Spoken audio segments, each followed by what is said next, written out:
Oh, get off my lawn! That was good, man. That was I had good. to start it that way. That's good. That's good. I appreciate it. Let This everybody version of know Old that- Man Bill brought to you by Mountain Dew. I'm telling you, man. We gotta get Mountain Dew sponsored. That would be so Working on it. so good. That'd be awesome.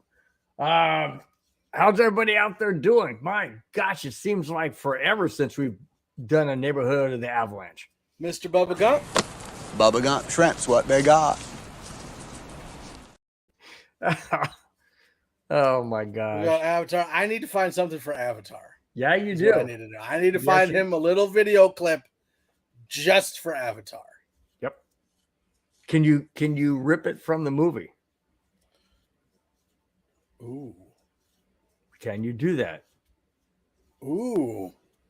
Oh, hey, that's nice. See that new one? Hey, from Anchorage. Hey, Alaska. from Anchorage, Alaska, but am in Florida. Nice. I Well, bet you're a whole lot warmer in Florida than you are in Anchorage. no doubt about that, man. Oh, shoot. Well, I hope you're having a good time in Florida. I don't know if you're down by the Keys or if you're in Miami Beach, Fort Lauderdale. But wherever you are in Florida, I know it's a lot warmer, definitely, than Anchorage, Alaska.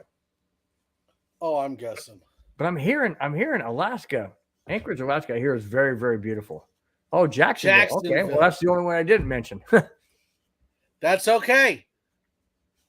Ooh, maybe he's from the Airbender.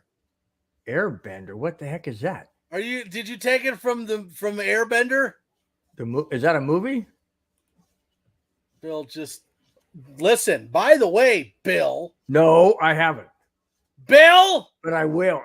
No, you already said that and you didn't. I know, but you got to understand, my mother-in-law is not doing all that Nope, well. And I not got a that brother-in-law. either. Wow, Avatar. Hold on. I'm Now- trying to think, now I'm he's trying to think of stumping other us. avatars. Now he's stumping us. It's not from the Airbender. It's not from the big blue guys. Which, by the way, have you seen the new Wakanda Forever movie? Me? Yeah. Oh, why am I even asking you, Bill? I was like, Has I don't anybody seen the new Wakanda movie, the Black Panther movie? Akonda. What's the name It's of a it? name from a series of books. Oh, wow, that's cool. Well, owning a bookstore, I should probably know this. Series of books. Kay and Friday said, I got 2 songs from that show. What show? I got to. Oh, are you talking about the Avatar show, the Airbender?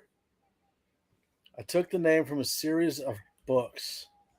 Now Way it's to gonna go, bug me. Avatar. Don't tell me. Don't tell me. No, I'm saying, way to go, Avatar. You're stumping him, man. You're stumping him. And of course, the game doesn't start right at 4:00 Pacific time. It's going to be right 4:10 or whatever. So this is good. This is where we can interact a little bit and see how everybody's doing. And Mike is frantically trying to figure out what book you came up with your name. But that's good. That's good. Good little handle. Is it from the Ranger's Apprentice series? K and Friday says Wakanda. Wakanda. Yeah, well, that's the new one. Oh, Okay, well, I won't say anything then if you haven't seen it yet. I was gonna make a joke, but I won't. Dude, this is gonna drive me nuts. I know. It really is. All right, Bill, let's talk about the Avs and the Penguins. What do we got to look forward to tonight? What we have to look forward to is now we got Bo Byram back. This 10-day or 7-day or whatever layoff it was for the All-Star break has really helped out the Avalanche in getting key players back. And Bo Byram is very instrumental in the Avalanche. I almost said Broncos. In the Avalanche, that's because of everything that's gone on the last couple of days. In the Avalanche offense, Bo Byram. But here's the problem. Bo Byram needs to check himself. And what I mean by that is he needs to pace himself. He needs to check his time on the ice. He hasn't played in like 2 months. And if he goes full guns and full tilt in the first period, he's not going to be able to last. He's just not going to be able to. And hopefully The coaches have got to him and said, on the flip side, real quick, on the Pittsburgh side, Crosby is playing out of his mind. And we cannot allow Crosby to get one-on-one or even be on a 2-on-1 with another player, obviously, for the Penguins, because Crosby's dangerous. Crosby is a sniper. That guy can shoot from anywhere and score. We have to eliminate Crosby's shots on goal. And when he does make a shot, we have to have guys in front to block it. The key of the game for the Broncos to win, there I go again. The key of the game for the Avalanche to win is we have to score first, and we have to play solid defense, and we have to stay out of the penalty box, period. So much fun. Okay. Here we go. Is that too loud? No. Okay. Sorry for stumping you. Yeah, I saw that. Dang it. I even have Forgotten Realm books in my store. See, this is a misconception though. Like, I own a bookstore. I should read all these books. I don't have time to read any books.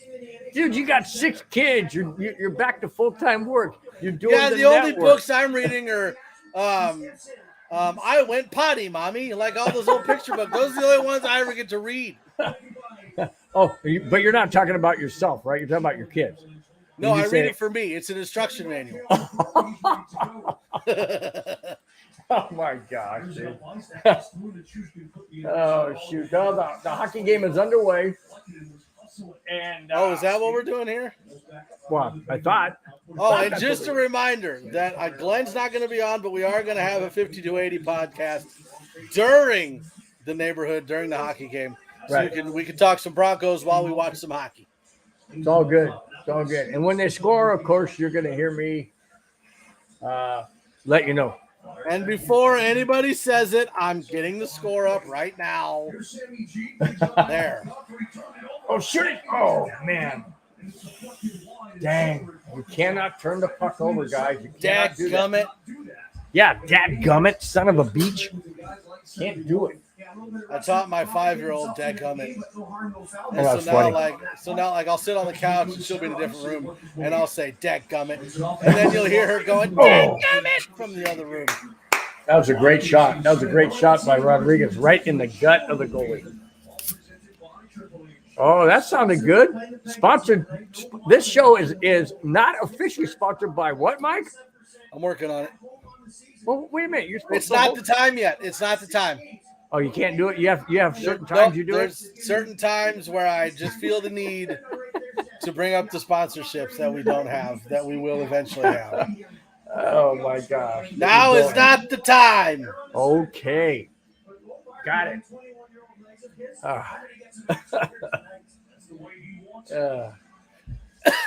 Tell you what, I can see the slogan already, man. You know, do what the Avalanche do. No? Maybe. Or do the opposite of what Mundungus do. Lesson in life. Hey, how about this? If it's good enough for Sean Payton and the Denver Broncos, it's good enough for. Now, I am expecting that with Sean Payton on the Broncos, that I'm going to be playing this a lot.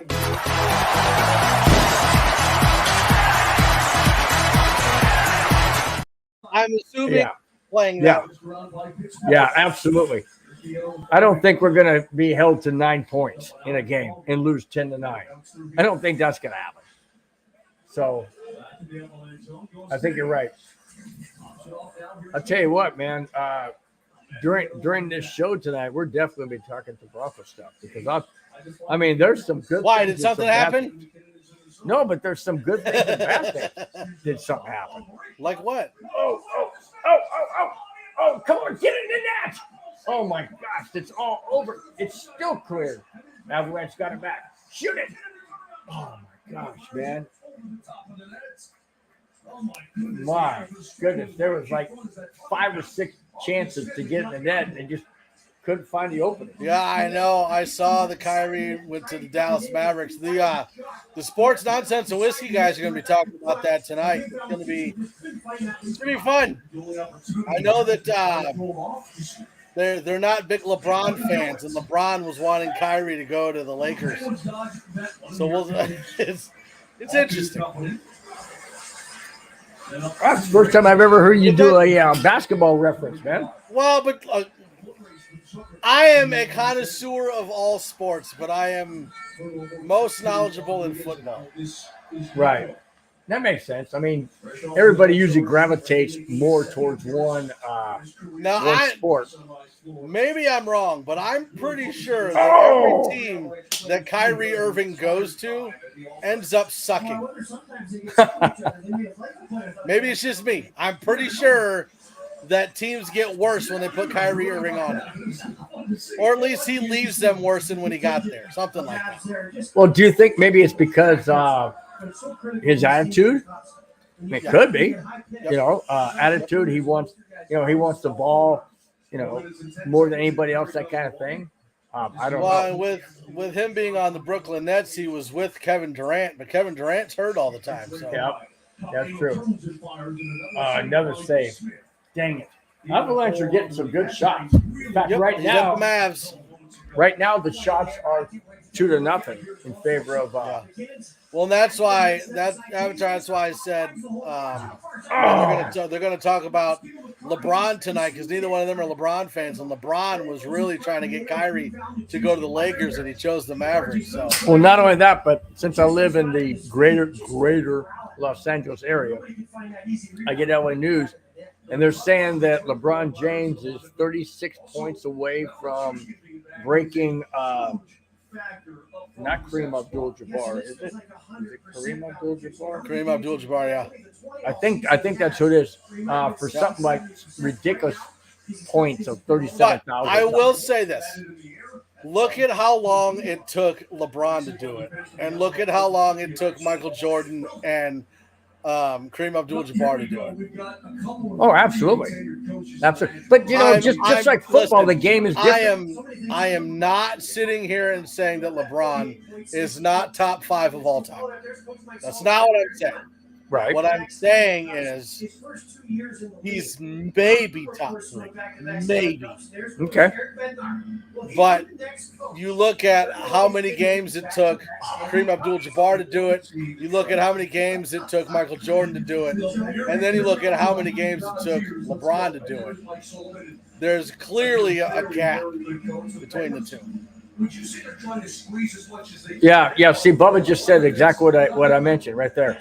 I'm like, listen, Bubba, again, nothing against LeBron James. But look at how many games it took for him to get to that point, and how many games it took Kareem Abdul-Jabbar. Oh, just missed. Dude, they keep getting so close. Sorry. I know, man. He just missed that short side. Go ahead. Go back to what you're saying. He just missed putting his stick in the hole. Did you have to do that within the first 14 minutes of I'm the making show? up for not doing one last week. Gosh.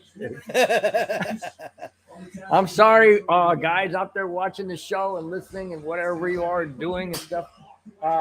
This happens quite often. I don't know what you're talking about.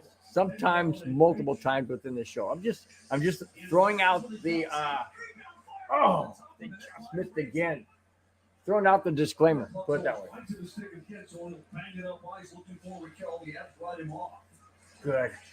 Come on, Avalanche.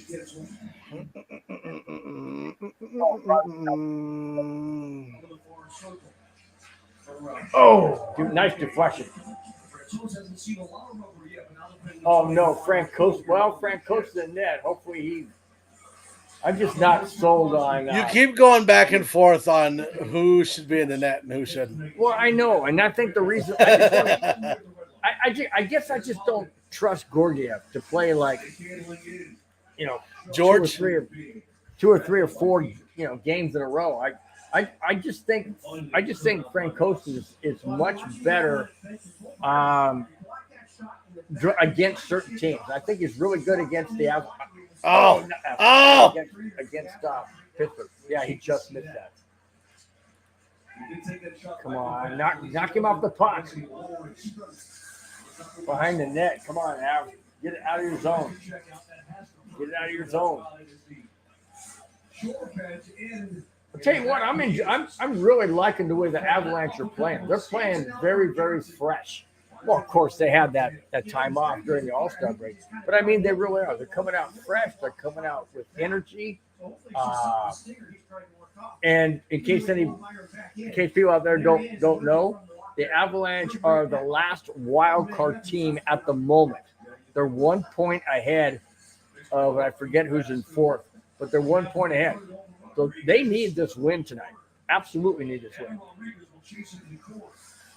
They need to start creating some gaps. Come on, guys. Oh, boy. All right, Pittsburgh. Come on, make a mistake. A lot better passing tonight, too. Oh, there we go. Right, a 2-on-1. Oh, McKinnon just was shut down. Oh, he needed someone there for the rebound. Yep. Oh, man. Gee, I don't know if I would have passed on there because it was 2-on-1. Man. Avalanche are looking really good on their passing. Really good. They're sharp. Well, except for that pass. That got deflected. Dang, another one got deflected. Come on, man. Uh-oh. Ooh, glad that wasn't tripping. That looked close. 11:35 left in the first period. Still no score. Had a lot of chances, though. Ha-ha. What's that? What part of Nebraska? There you go. Huh? What's that going to be used for? I don't know. Hey, Bubba wants to know what part of Nebraska you're in. The part where there's nothing. Oh, yeah, it's everything. On the west side. Northeast. Northeast, you're northwest. No, I'm northeast. I'm up by the South Dakota, Iowa border. Then how are you? Oh, because Denver, that's right. You're okay. Got it. So Denver's over here. Geographically. I'm over here. Okay. All of Nebraska. I thought you were by Utah. No. Huh. All right. Oh, man, that was a good block. Wow, 7 shots by Colorado to none by Pittsburgh. They haven't even tested Frank Cook, which to me is not a good thing because he may be rusty by the time he sees the puck or doesn't see the puck, you know? Sides, dang it. Me and Bill were talking. What are you eating, man? Laffy Taffy. Nice. Me and Bill were talking yesterday about what we were going to do on the neighborhood when the hockey was gone. I was talking about NASCAR. That kind of doesn't look good, dude. Well, I mean this. Would you stop it? There may be some kids watching, man. Listen, you brought it up. No, but you were never. It looks like a tongue. Okay, it looks like a tongue. Perfect. Good.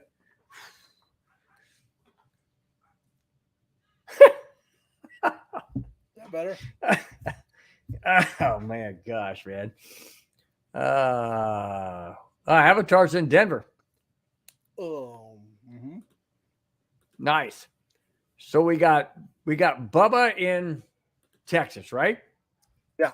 We got Bubba in Texas. We got Avatar in Denver. And we have you in Nebraska, myself in California. We're all over the place. Bronco fans are everywhere. We rock the country, man. That's why we call Broncos country. Because it's not just Colorado, it's the country. Big time. Anyways, how was your day, dude? Really? That's what we're going to talk about? No. I just thought I'd throw it out there because you were quiet. So I thought, hey, Ray. Oh, hey, Ray. yay! Hey, Ray. It's How you Ray.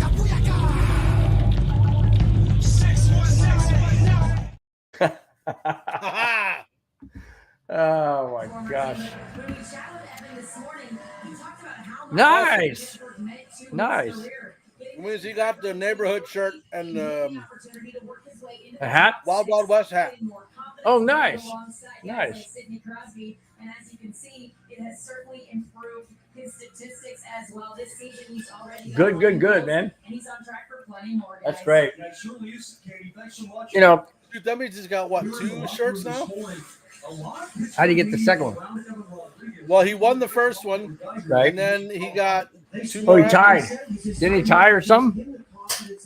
Or something like that happened. I remember. Yeah, because I sent him an avatar something because they tied, Right. and then I sent Ray the shirt and the hat because he got. Oh, shoot it! Oh, just missed. I mean, it was on a stick, but it was rolling. Whoa! Hey, what? The Avalanche was good. Watch man. the look. Hey, look, we got trolled again. Hi, I want to offer promotion of your channel. Viewers, followers, views. Viewers, followers, views, chatbots. The price is lower than any competitor. The quality is guaranteed to be the best. Auto on, incredibly flexible and convenient order management panel. Everything is in your hands. Turn it on, off, customize. Go to dogehype.com. This Don't do promotion it. brought to you by Mountain Dew.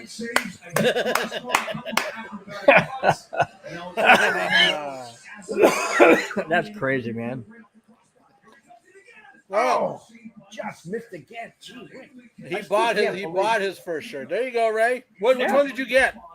Cool. What was the original one you bought?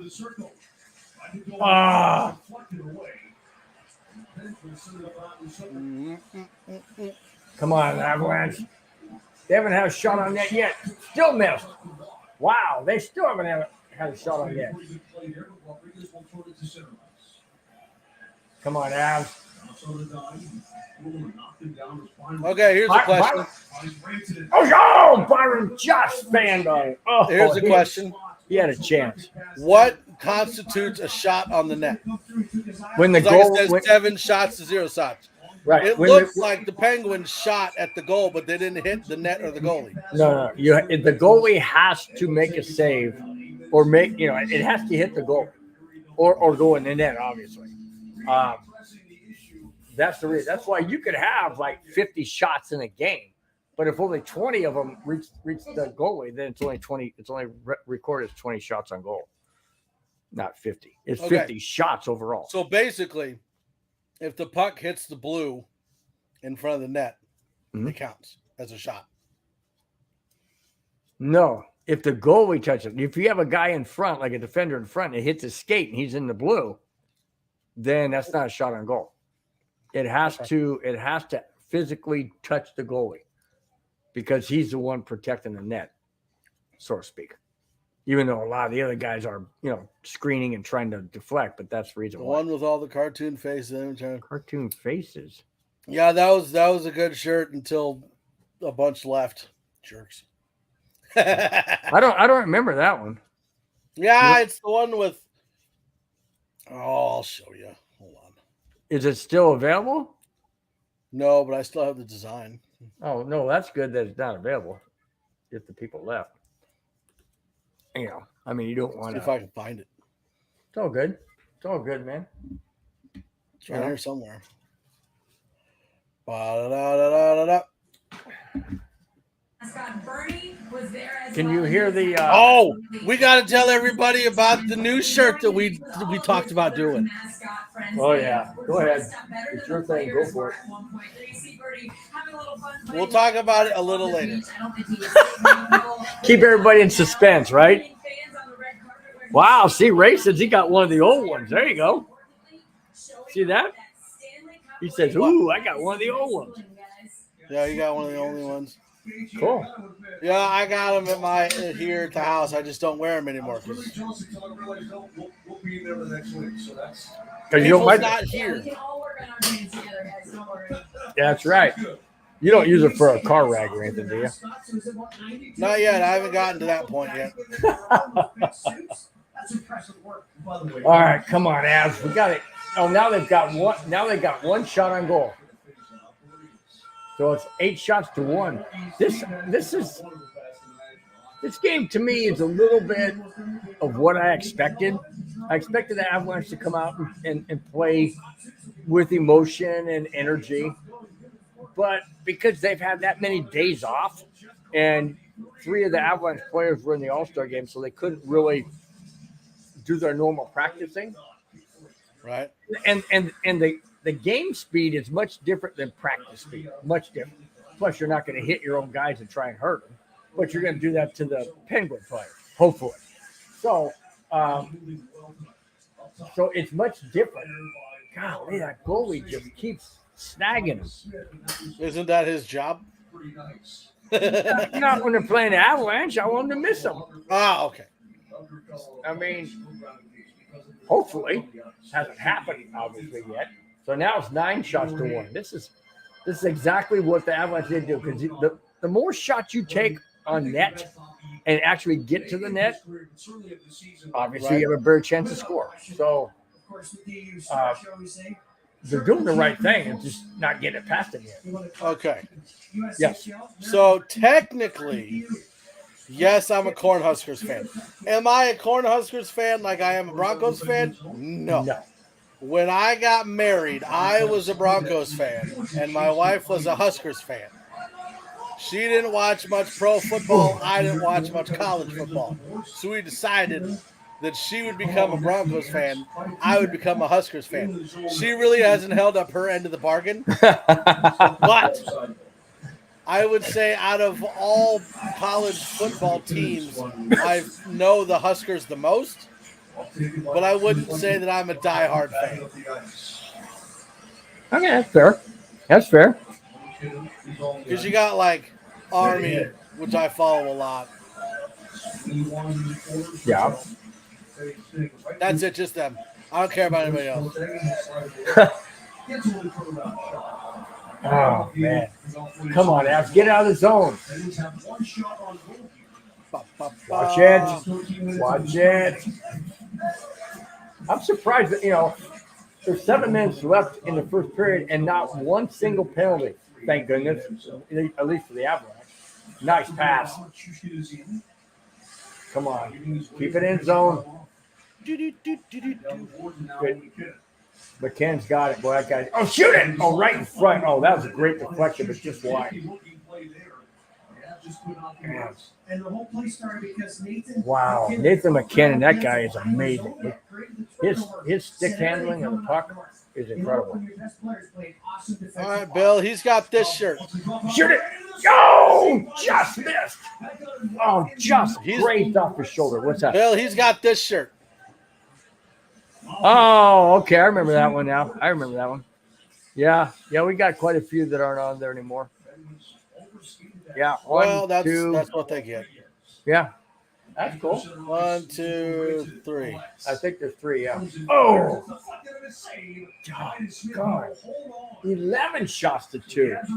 Boy, they are swarming the net. They just can't get it past the goal. Smith. Okay, oh, but he now, just missed. Okay, so what we're thinking about doing, right? So Bill was talking to me about how on his show on Fridays, like Ray's there, Bubba's there, Scuba Steve is there, Avatar is there, like all his little groupies, right? So I was trying to come up with a name. Oh, that's right. That's Bill's right. groupies. And I'm like, you know what we can name them? Since you're Get Off My Lawn Bill, your groupies are lawn ornaments. So what we're going to do is make a shirt, and it's going to have like little lawn trolls on it with like a flamingo. And then on the back, it's going to say #lawn ornaments. What do you guys think of that, man? That wasn't my idea. That was this guy's idea. Wherever he's at right there. This guy's idea. So Ray says LOL. Called lawn ornaments. That's pretty cool, though. How about lawn trolls? No, we're not. No. No, you're not going to do that? Nope. Okay. I like lawn ornaments. All right, that's fine. It's your thing. You can do whatever you want. That is a fact, sir. It's your call, But that is funny. But then, so you'd have the picture of like get off my lawn picture. No, it would just be trolls and a flamingo, and then hashtag lawn ornaments. But why the flamingo? Because people have like those flamingos that they stick in their yard. Right. Oh, I thought you were talking Lawn about me. ornament. I thought you were talking about me because I've had people tell me that I represent a flamingo with my long legs and No, more like a skeleton, right? no. What we could do is put a house in the background with an old man on the porch, That's what I was saying. and then the trolls and the flamingo. Oh my gosh, man! Get the garden gnomes. Oh shoot! Good stuff, man. Good stuff. Mm-hmm. Yep. That's all you got to do, man, is come up with an idea, and then you'll run with it. That's for sure. I feel like we're out of practice What do you mean? doing the neighborhood because we didn't do one last week. Well, yeah, we may be a little rusty at first. Nothing's really flowing right now as far as the game. It's still, it's nothing. And, good action back and forth, but no, it'll pick up, man. It'll pick up. I never seen you eat on the show. Yeah. Right? All of them are mad. Oh man, what a save that was! Wow, that was point blank. Man.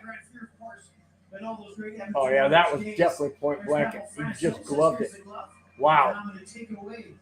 Oh, that was destined for the far corner. That was a great save. I don't know how they're how they let him in so close. He was inside the two circles are here, and he was on the inside of the two circles at a point blank range. Wow. Come on, guys, hit somebody. Knock him out of the game. Not for the entire season, just for the game. Oh, come on, defense. Get out of the zone. Ooh. Man, all of a sudden, Pittsburgh picking up the pace. Big time. Uh-oh, watch it. Oh, no. Gosh, just missed. Come on, take him out. Hit him. Oh, Crosby just missed the outside.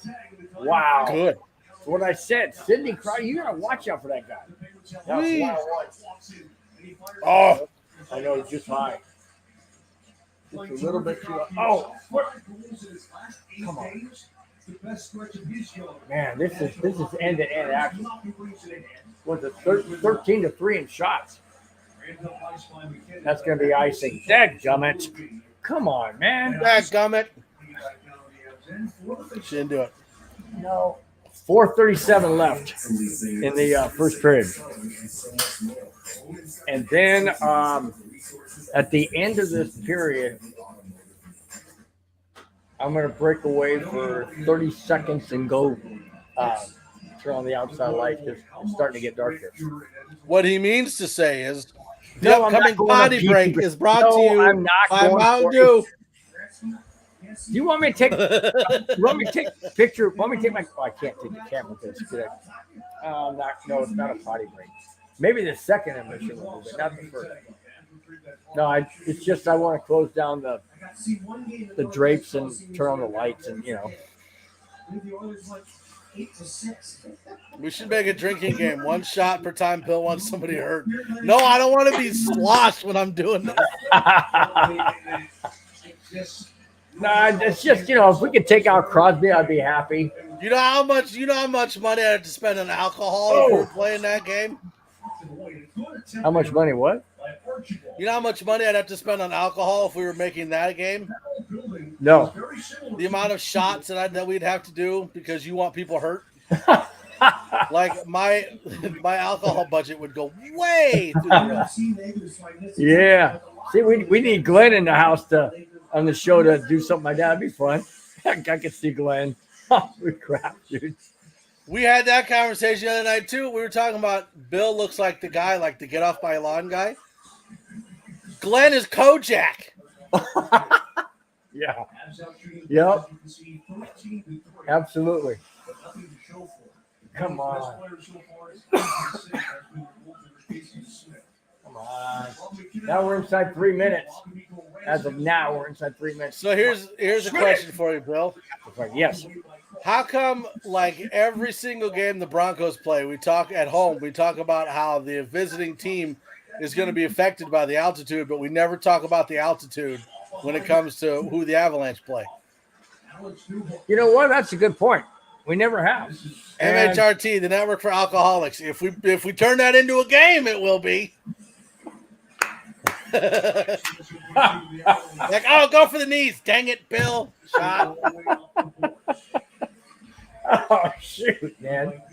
Oh, my gosh. No, but that's a good point, though, Mike. I really, watch it. Nice.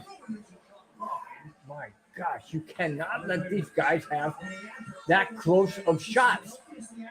You can't. Going back to what you were saying is, yeah, that's a good point. I'm not sure why it's not brought up as much. Maybe because they're only, I don't know. I mean, I'm not going to sit here to say that there's any other sport that's like football, right? Like, right. Football takes a toll.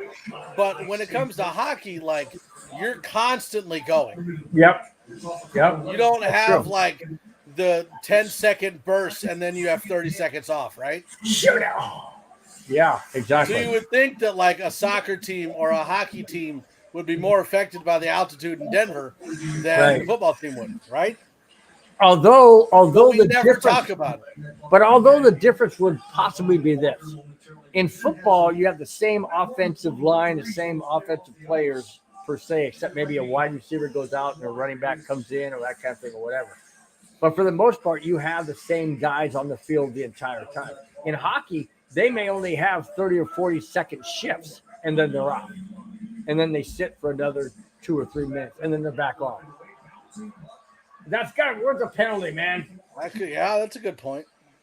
You know, so that's the only thing I can think of is that. Whoa, man, that was a hard hit. That was a legal hit. Oh, there's going to be. I guarantee. Well, I can't guarantee, but I pretty much guarantee that there's either going to be a scuffle or there's going to be a fight or something in this game. These two teams hate each other. These two teams absolutely question totally is, how many hate beers can Bill drink before a Penguin gets hurt? I don't know. That's like asking how much wood could a woodchuck chop if a woodchuck could chuck wood. I'm Wow, already dude, drunk, that but I was haven't even good. drank anything. Watch it. How much wood could a woodchuck chuck if a woodchuck could chuck wood? And then you respond with just as much wood as a woodchuck could chuck if a woodchuck could chuck wood. Dude, you need a shirt for that. Somebody needs to buy you a shirt. Say toy boat 5 times fast. Toy boat. No, never mind. Yeah. Ray, your turn. Oh, you got to type it. That's easier. Toy boat. Okay, so you're good. So you're very good. And I can see Rubber this. baby buggy bumpers. She buys seashells at the seashore. She buys I'm done. She buys seashells by the seashore. There we go. I sing. Waved off. Come on. Oh, that's the end of the first period, ladies and gentlemen. 0-0. But the Avalanche do look good. No doubt. All right. Can I step away for like 30 seconds to turn on my overhead light? Yeah, go take your pee break. It's fine. It's not a pee break. You'll see the light come on when I come back. You got 30 seconds. Ready? Go. Set, go.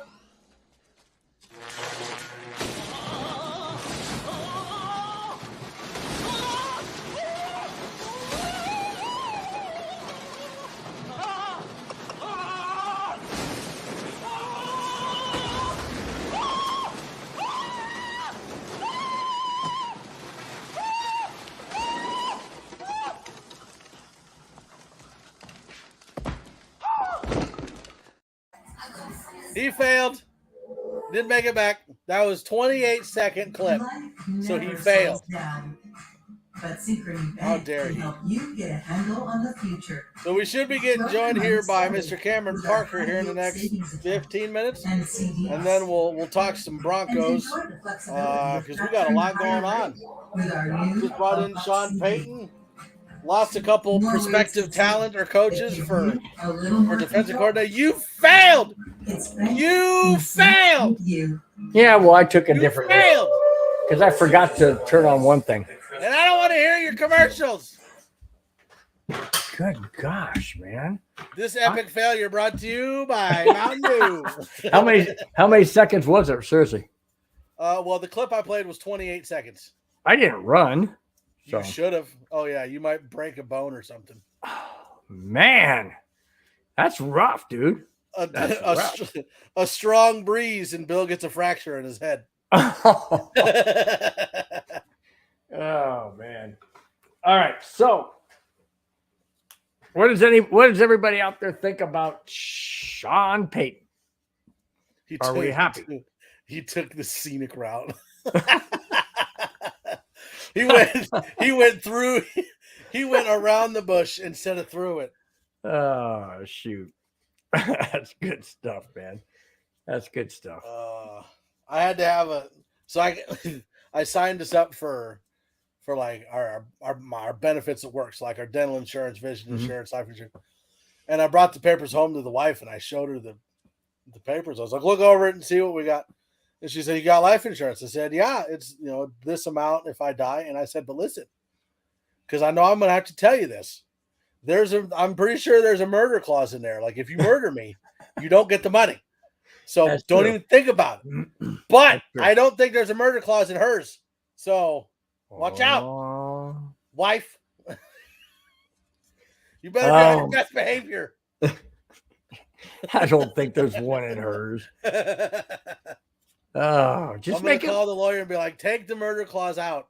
Or just hers. Just hers. Oh my God. Are we still on? We're talking about killing? We're still there. Oh, good. Good. No, they just block you on Twitter for that. That's fine. Oh, that's it? Oh, that's right. Duh. God, I still can't believe Hashtag free Mario. Yeah, I can't. I mean, I understand you got to take things seriously, especially in this day and age. Everybody's shooting everybody, especially in the LA area. Holy smokes, man. So I understand you gotta watch your P's and Q's when you're on certain social media things, but I mean, when does a joke not become a joke anymore? I mean, if I sit there and I go, hey, you know what, man? Like I say out here all the time, man, take him out, smack him over the head, hit him in the board, break his knee, whatever. Well, am I supposed to get kicked off? I mean, I'm not saying I'm going to go do it or to actually do it, but you know my point. My point is, take him out of the game so he can't be beneficial to us losing. That's all I'm saying. Oh, get off my lawn! I love that part at the end they grow. Ah, shoot, that is hilarious, man. It happens. Very good stuff. I thought the game started again. Nope, they're replaying the first. Yep. Got it. That's exactly. Yep. Tell you what, the Avalanche had many chances. Many chances.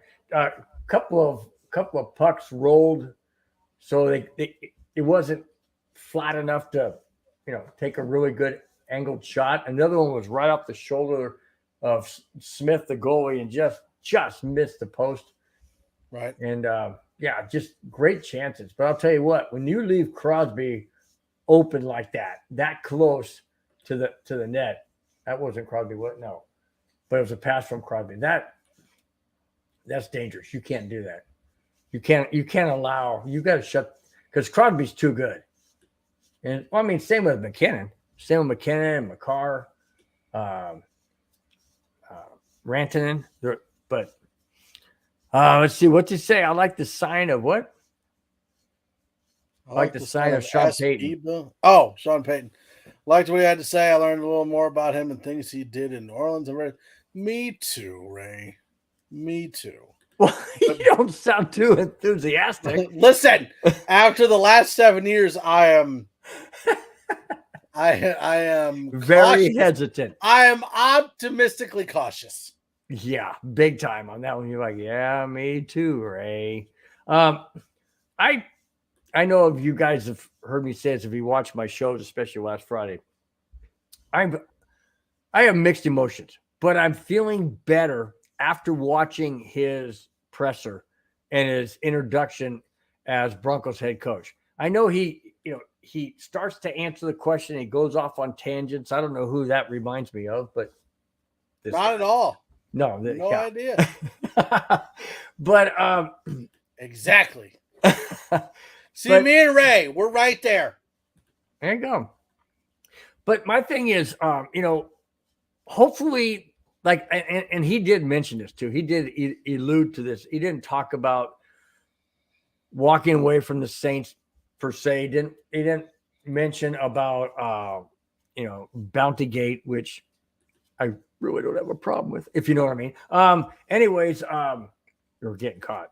I just want that to be in the rearview mirror so that he doesn't repeat that. And he even mentioned, he said, hey, when you're young, you try and get the leg up, you try and do what you can do. And he goes, when you get older, you learn to fight your battles or pick your battles or whatever he said along those lines. So I have a lot better feeling, but he made a comment when a question was asked. And here was the question.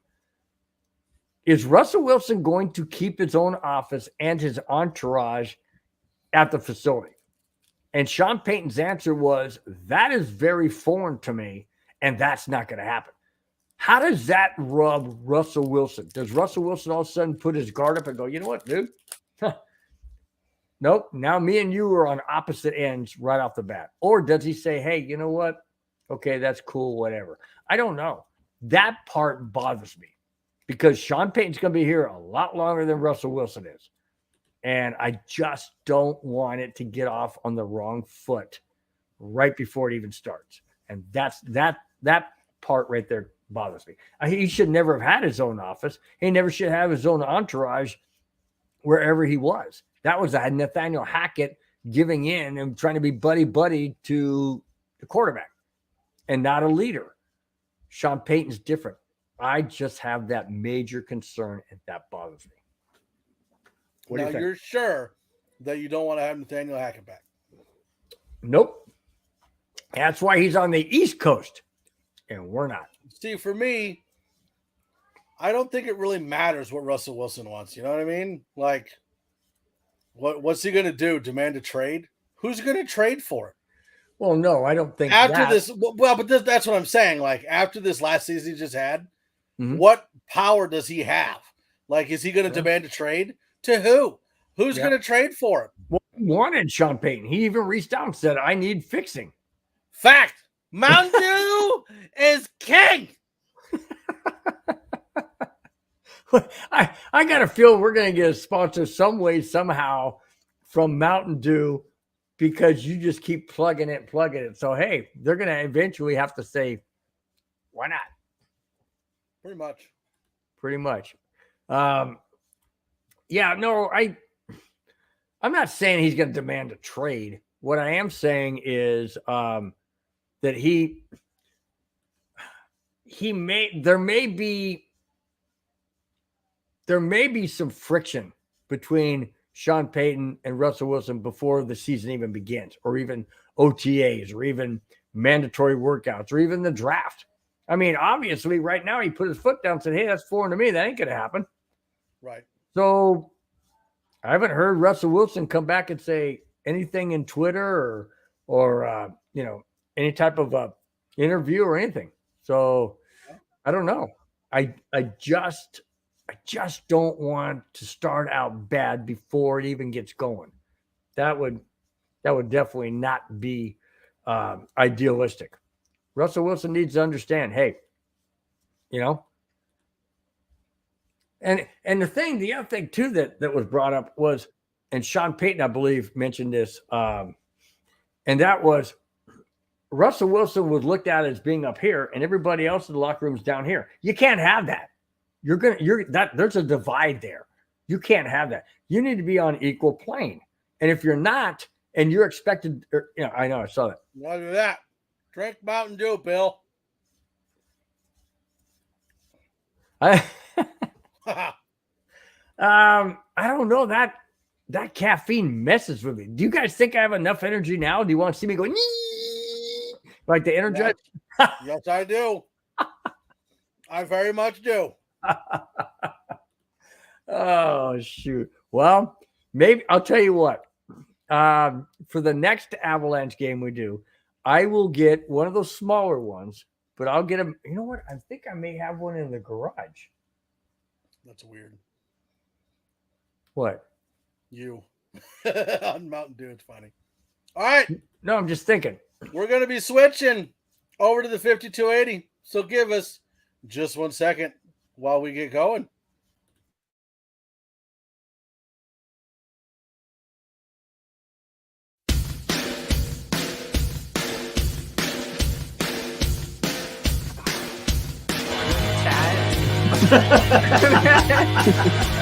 Larry tried to kill me. Yeah. I was so thoroughly disgusted. I mean, think about it. Why does it make you special to do what you do? Packers jumping around. They rush 4. Plenty of time for John. Now squeezes, steps up in the pocket. LA can run. Inside the 10. Head first. He dives off the 5-yard line. My goodness.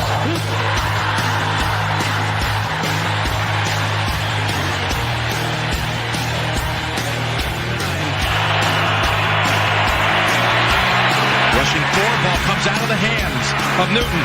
It's on the ground, and it's still on the ground. Picked up by T.J. Ward at the 4-yard line.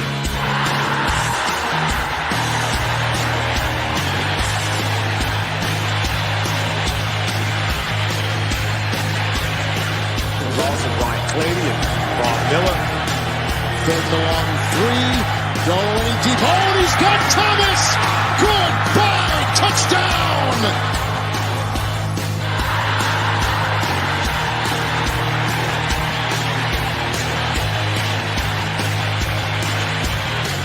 Here we go. First snap of the overtime. The Broncos have been in 3 overtime games this year. They won them all. Got him at the 40. It's Thomas at the 50. Stifford got him 3 to the 30, to the 20. Thomas to the 10. Denver's going on to New England. They win it on the first play of overtime.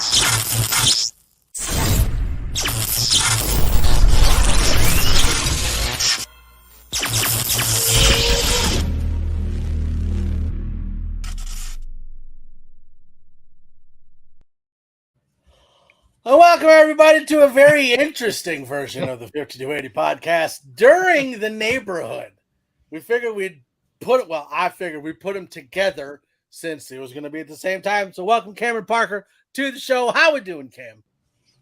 Oh, we're doing well. We escaped Monday, and actually I should say Sean Payton presser Monday. I think things are going well. Now, I saw some of I didn't watch the whole press conference. I saw clips of it, but it sounded like it was amazing. Was it really that good of a press conference?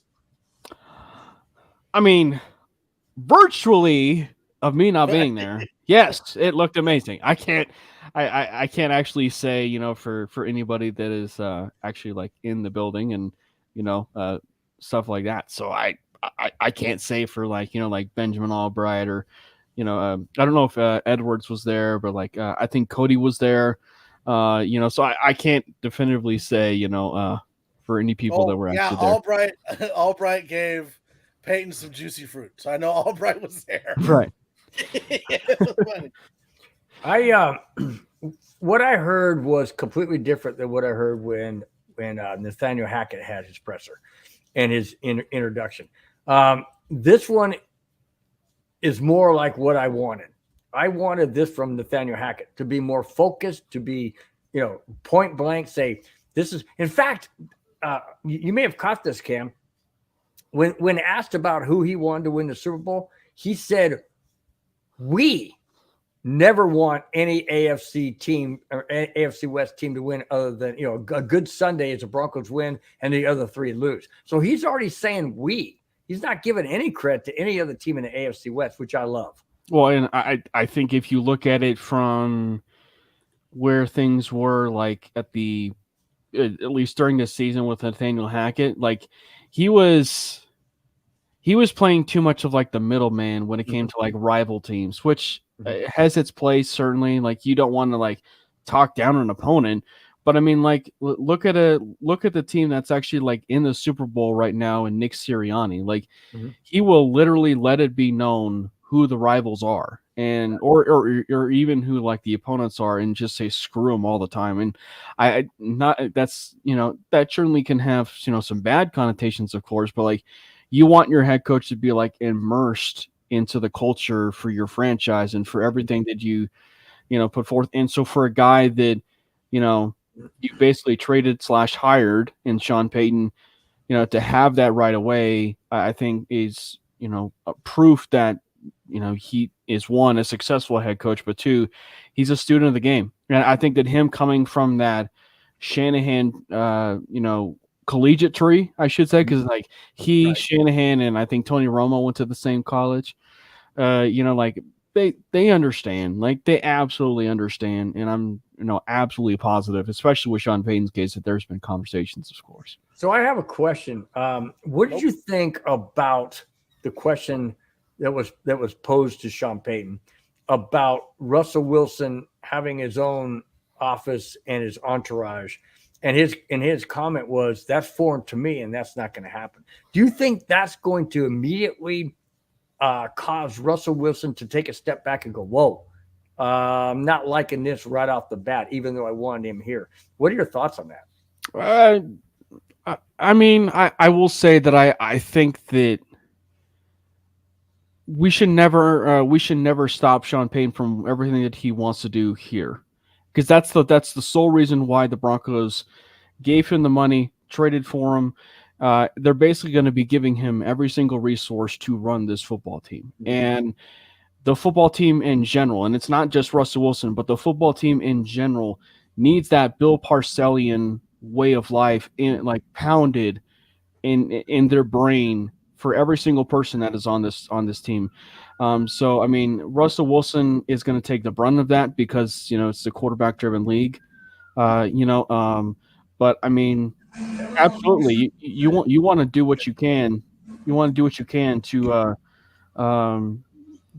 basically help the team win. And I would imagine, especially with Russ calling Sean Payton, not trying to get him in trouble, but calling Sean Payton was just him subtly telling the league, hey, I'm okay changing what needs to be done in order for me to take my game, I should say, kind of back to that level, because he was really, really good with Seattle. So kind of how can I be able to regain that back what I had at Seattle? So he understands it. I'm sure he's a really, really smart individual. So but the other thing that I did kind of find a little funny is that people made a huge deal about the offices and and quarterbacks and stuff like that. Like, there's been quarterbacks that have had an office, I mean, Kenny Pickett even has an office, and he was a rookie last year, But as far I think as far as just the lengths of to what Glenn mentioned, like the stuff like the what is it, the other coaches, in fact, I think that's like truly like where you draw the line, and you basically just like, okay, we're just the buck is going to stop here, and and this is the way that we're going to be working things out. And so I think that for Sean, it truly, like, when you can impose your will in a good way for this franchise going forward, and it's a good thing. Well, this is one of the things that I found interesting about this coaching search. Like last year, it was very tight-lipped about what was going on, right? Like there weren't really any leaks that got out. There wasn't a whole lot of speculation about what was going on. Whereas this year you had Harbaugh, you had Peyton, and then it went to DeMeco Ryans, and then it was Jim Caldwell, and then it was David Shaw, and then it was this and that and this and all. It was all over the place. And it turns out that it was basically from the time they interviewed Sean Payton, it was Sean Payton. Mhm. There wasn't really anything else going on other than, having their backups, I guess. But I thought it was really interesting this year that basically anything you heard that was going on really wasn't actually happening. Like we all got really, really excited about D'Amico Ryans.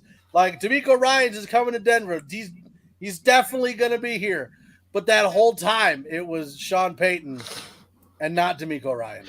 Well, I think that's actually to mention it. I actually think that's why this year as well has been so tight-lipped, and it's it's one of the reasons why subtly, and this is transitioning to a separate point, but it's one of the reasons why he and George Payton are going to work really well together.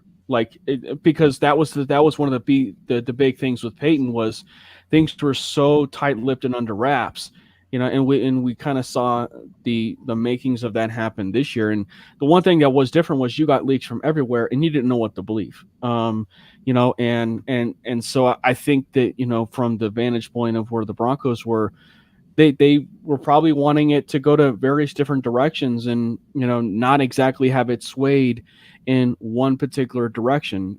But I think it's pretty easy sometimes when you get latched onto a candidate and a candidate that you want. I admittedly was kind of like that way with Jim Harbaugh, in the early beginning. But when you have that, but when you have that with Jim Harbaugh or even a Sean Payton, when you latch on to say that candidate or Sean Payton and you latch onto them, you're going to kind of want to find out, what are some of the tea leaves that they're saying? What are some of the tea leaves that, are maybe lending you to believe that maybe they would have that second interview with Harbaugh, or maybe lending them to believe that maybe they did in fact have a second interview, even though it was rumored that it never happened, maybe with Sean Payton that it did happen, so it's just one of those things. And especially when you go to the lengths of, okay, they're not going to be expanding their search, so they're clearly going to be, so it's basically requiring you on the outside, with no sourcing information, to kind of be your own Sherlock Holmes with this whole head coaching search. Well, and now that you look at it from the back end, it's like, well, now it kind of makes sense why Harbaugh decided to go back to Michigan. It makes sense why Quinn decided to go back to Dallas. I'm sure that at some point after they'd interviewed Payton, they were letting people, letting the big contenders, I guess you could say, like Quinn, Harbaugh, let them know, hey, we want to go with Payton. And I think that's assuming at that point they'd already been talking to the Saints about trade compensation. Oh, they've been doing that for weeks. And it's funny because when Sean Payton was on Fox pregame before the playoffs last week, and he had that orange tie, and they kind of said, "Oh, you got an orange tie on?" He's like, "Yeah, for the Bengals, because he kind of blew it up." And then I asked in his presser, was the orange tie really significant? And he goes, "Oh yeah." So yeah, I mean, it was the funniest thing I saw about that whole ordeal, aside from the fact that they basically asked it again at the press conference. Mm-hmm. Yeah. Did you guys follow a little bit what the Cardinals were doing with the Sean Payton search? I didn't see that. So one of the guys that were doing the stuff with the Cardinals, search like that, was that weekend, that day that he wore the orange tie. Mm-hmm. Someone took a picture of it and said, "Oh, look at Sean Payton. He's wearing a red tie." And I obviously never commented, but it was just one of those things I think you even had some Cardinals people commenting and saying that's not red. No, that's not a red tie. You're talking about looking through red colored glasses. That's how they saw it. Right. Yeah. Now we're at the point where, okay, we have Sean Payton. Sean Payton is a head coach. But now, who are we? He brought in an offensive line coach. What's the guy's name again? Steve Strife or something. Was he a coach on the Saints after he was a player, or was he just a player? No, He was a assistant, like an assistant offensive line coach or something like that. I think he had like the title of what Chris Cooper had here, right? I think is what he kind of has. So like he was like an assistant offensive line coach for 1 year. But here's a little bit of some trivia, like for like Broncos offensive line, a previous Broncos offensive line coach. Do you know that there is a former Broncos offensive line coach that was a former player? But immediately when he was done, he went right into NFL coaching. Do you guys know who that was? Wow. It wasn't Schlereth. Offensive line? So, I mean, the Broncos hired a guy that was an offensive line coach. But not for the Broncos. No, like the Broncos hired an offensive line coach, very successful, they decided to move on from him. But basically, you know, he was a former player, very successful player, was a head coach at one point. Then they hired him, the Broncos did, and then, but with his resume, he was a former player, and then instead of going to the college ranks for coaching, he went to the NFL for coaching. How long ago are we talking? You guys know him, Mike. I know you know him. Because we've talked about it ad nauseum about him. What team? We did. What team did he play for? Do you want me to say it? Yeah. Mike Munchak. Munchak. Oh God! I was gonna say if you so dumb. Said, yeah, I knew that. Mike Munchak. Wow. Yeah. So Mike Munchak was a former player. Left. When he retired and was like coaching. I think immediately into the NFL, and so Zach Strief is like one of those guys that. Different position, but kind of like D'Amico Ryans in the sense like he just retired and then, goes into coaching and then, something along those lines. And so I'm not trying to compare Strife to, or Strief to Mike Munchak.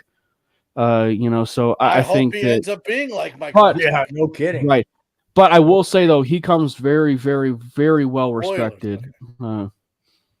Yes, we're still alive. Yeah, so he does come very well respected, and so it's interesting that that's the guy that he would potentially, be going after. So you look at Sean Payton, and you look at the coaching staff, and you say, okay, who's he bringing in an offensive coordinator, defensive coordinator? One of the names that we talked about when we were talking about Dan Quinn or when we were talking about Jim Harbaugh was bringing in Brian Schottenheimer.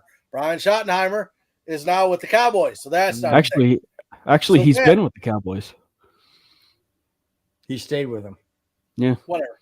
So then, whatever. So while he's taking over as offensive coordinator with the Cowboys. So then you had defensive coordinator. We were supposed to interview Brian Flores, but he's Brian Flores, who is now with the Vikings. Yep. And then you've got Ejiro Evero, who is now with the Panthers. Boo. So now what? Well, that's my problem is Evero. Okay. My problem with Evero is this, or not necessarily him, but the way it happened. He wanted to schedule an interview with Sean Payton to stay on as a defensive coordinator. And I understand that, you got a friend that hired you that was then fired and now has a job in the Jets and whoopee. Got a friend in me. But the thing that bothers me is this. Why would he schedule or want to have an interview with Sean Payton and then say, okay, hey, all of a sudden now he's let out of his contract? What the heck happened in that short amount of time? But again, to take him from going from I want to be on this team to now I don't want him. But again, like we've had this conversation, like it's not so much that Evero didn't want to be on the Broncos, and it's not that Peyton didn't want him on the Broncos. It could be something as simple as like philosophies didn't line up, or player or like personnel decisions didn't line up, or schemes didn't line up. It could be something simple like that. And so instead of being like, and honestly, and I don't want to be mean, I don't mean to be rude, but at the same time, like, do we actually know how good Evero is on his own? Like Evero came in and basically took over what Fangio already had set up. Right. So I'm not saying Evero's not good, but were we overinflating how good he was this last year because of how good the defense was when he was just taking over for Fangio for the most part? Not necessarily, but I do think that for Ejiro Evero, I mean, I do think the emotions at times did kind of maybe with what we saw kind of get the best of him in a sense, like he especially with the interim tag, him not taking that interim tag. He didn't want to do that because it was, potentially a slight to Nathaniel Hackett of him taking that job, which thus resulted in Jerry Rosberg, which was good. But I think Evero is a very bright individual. We've heard him talk before. He's definitely intelligent. He's definitely an intellectual.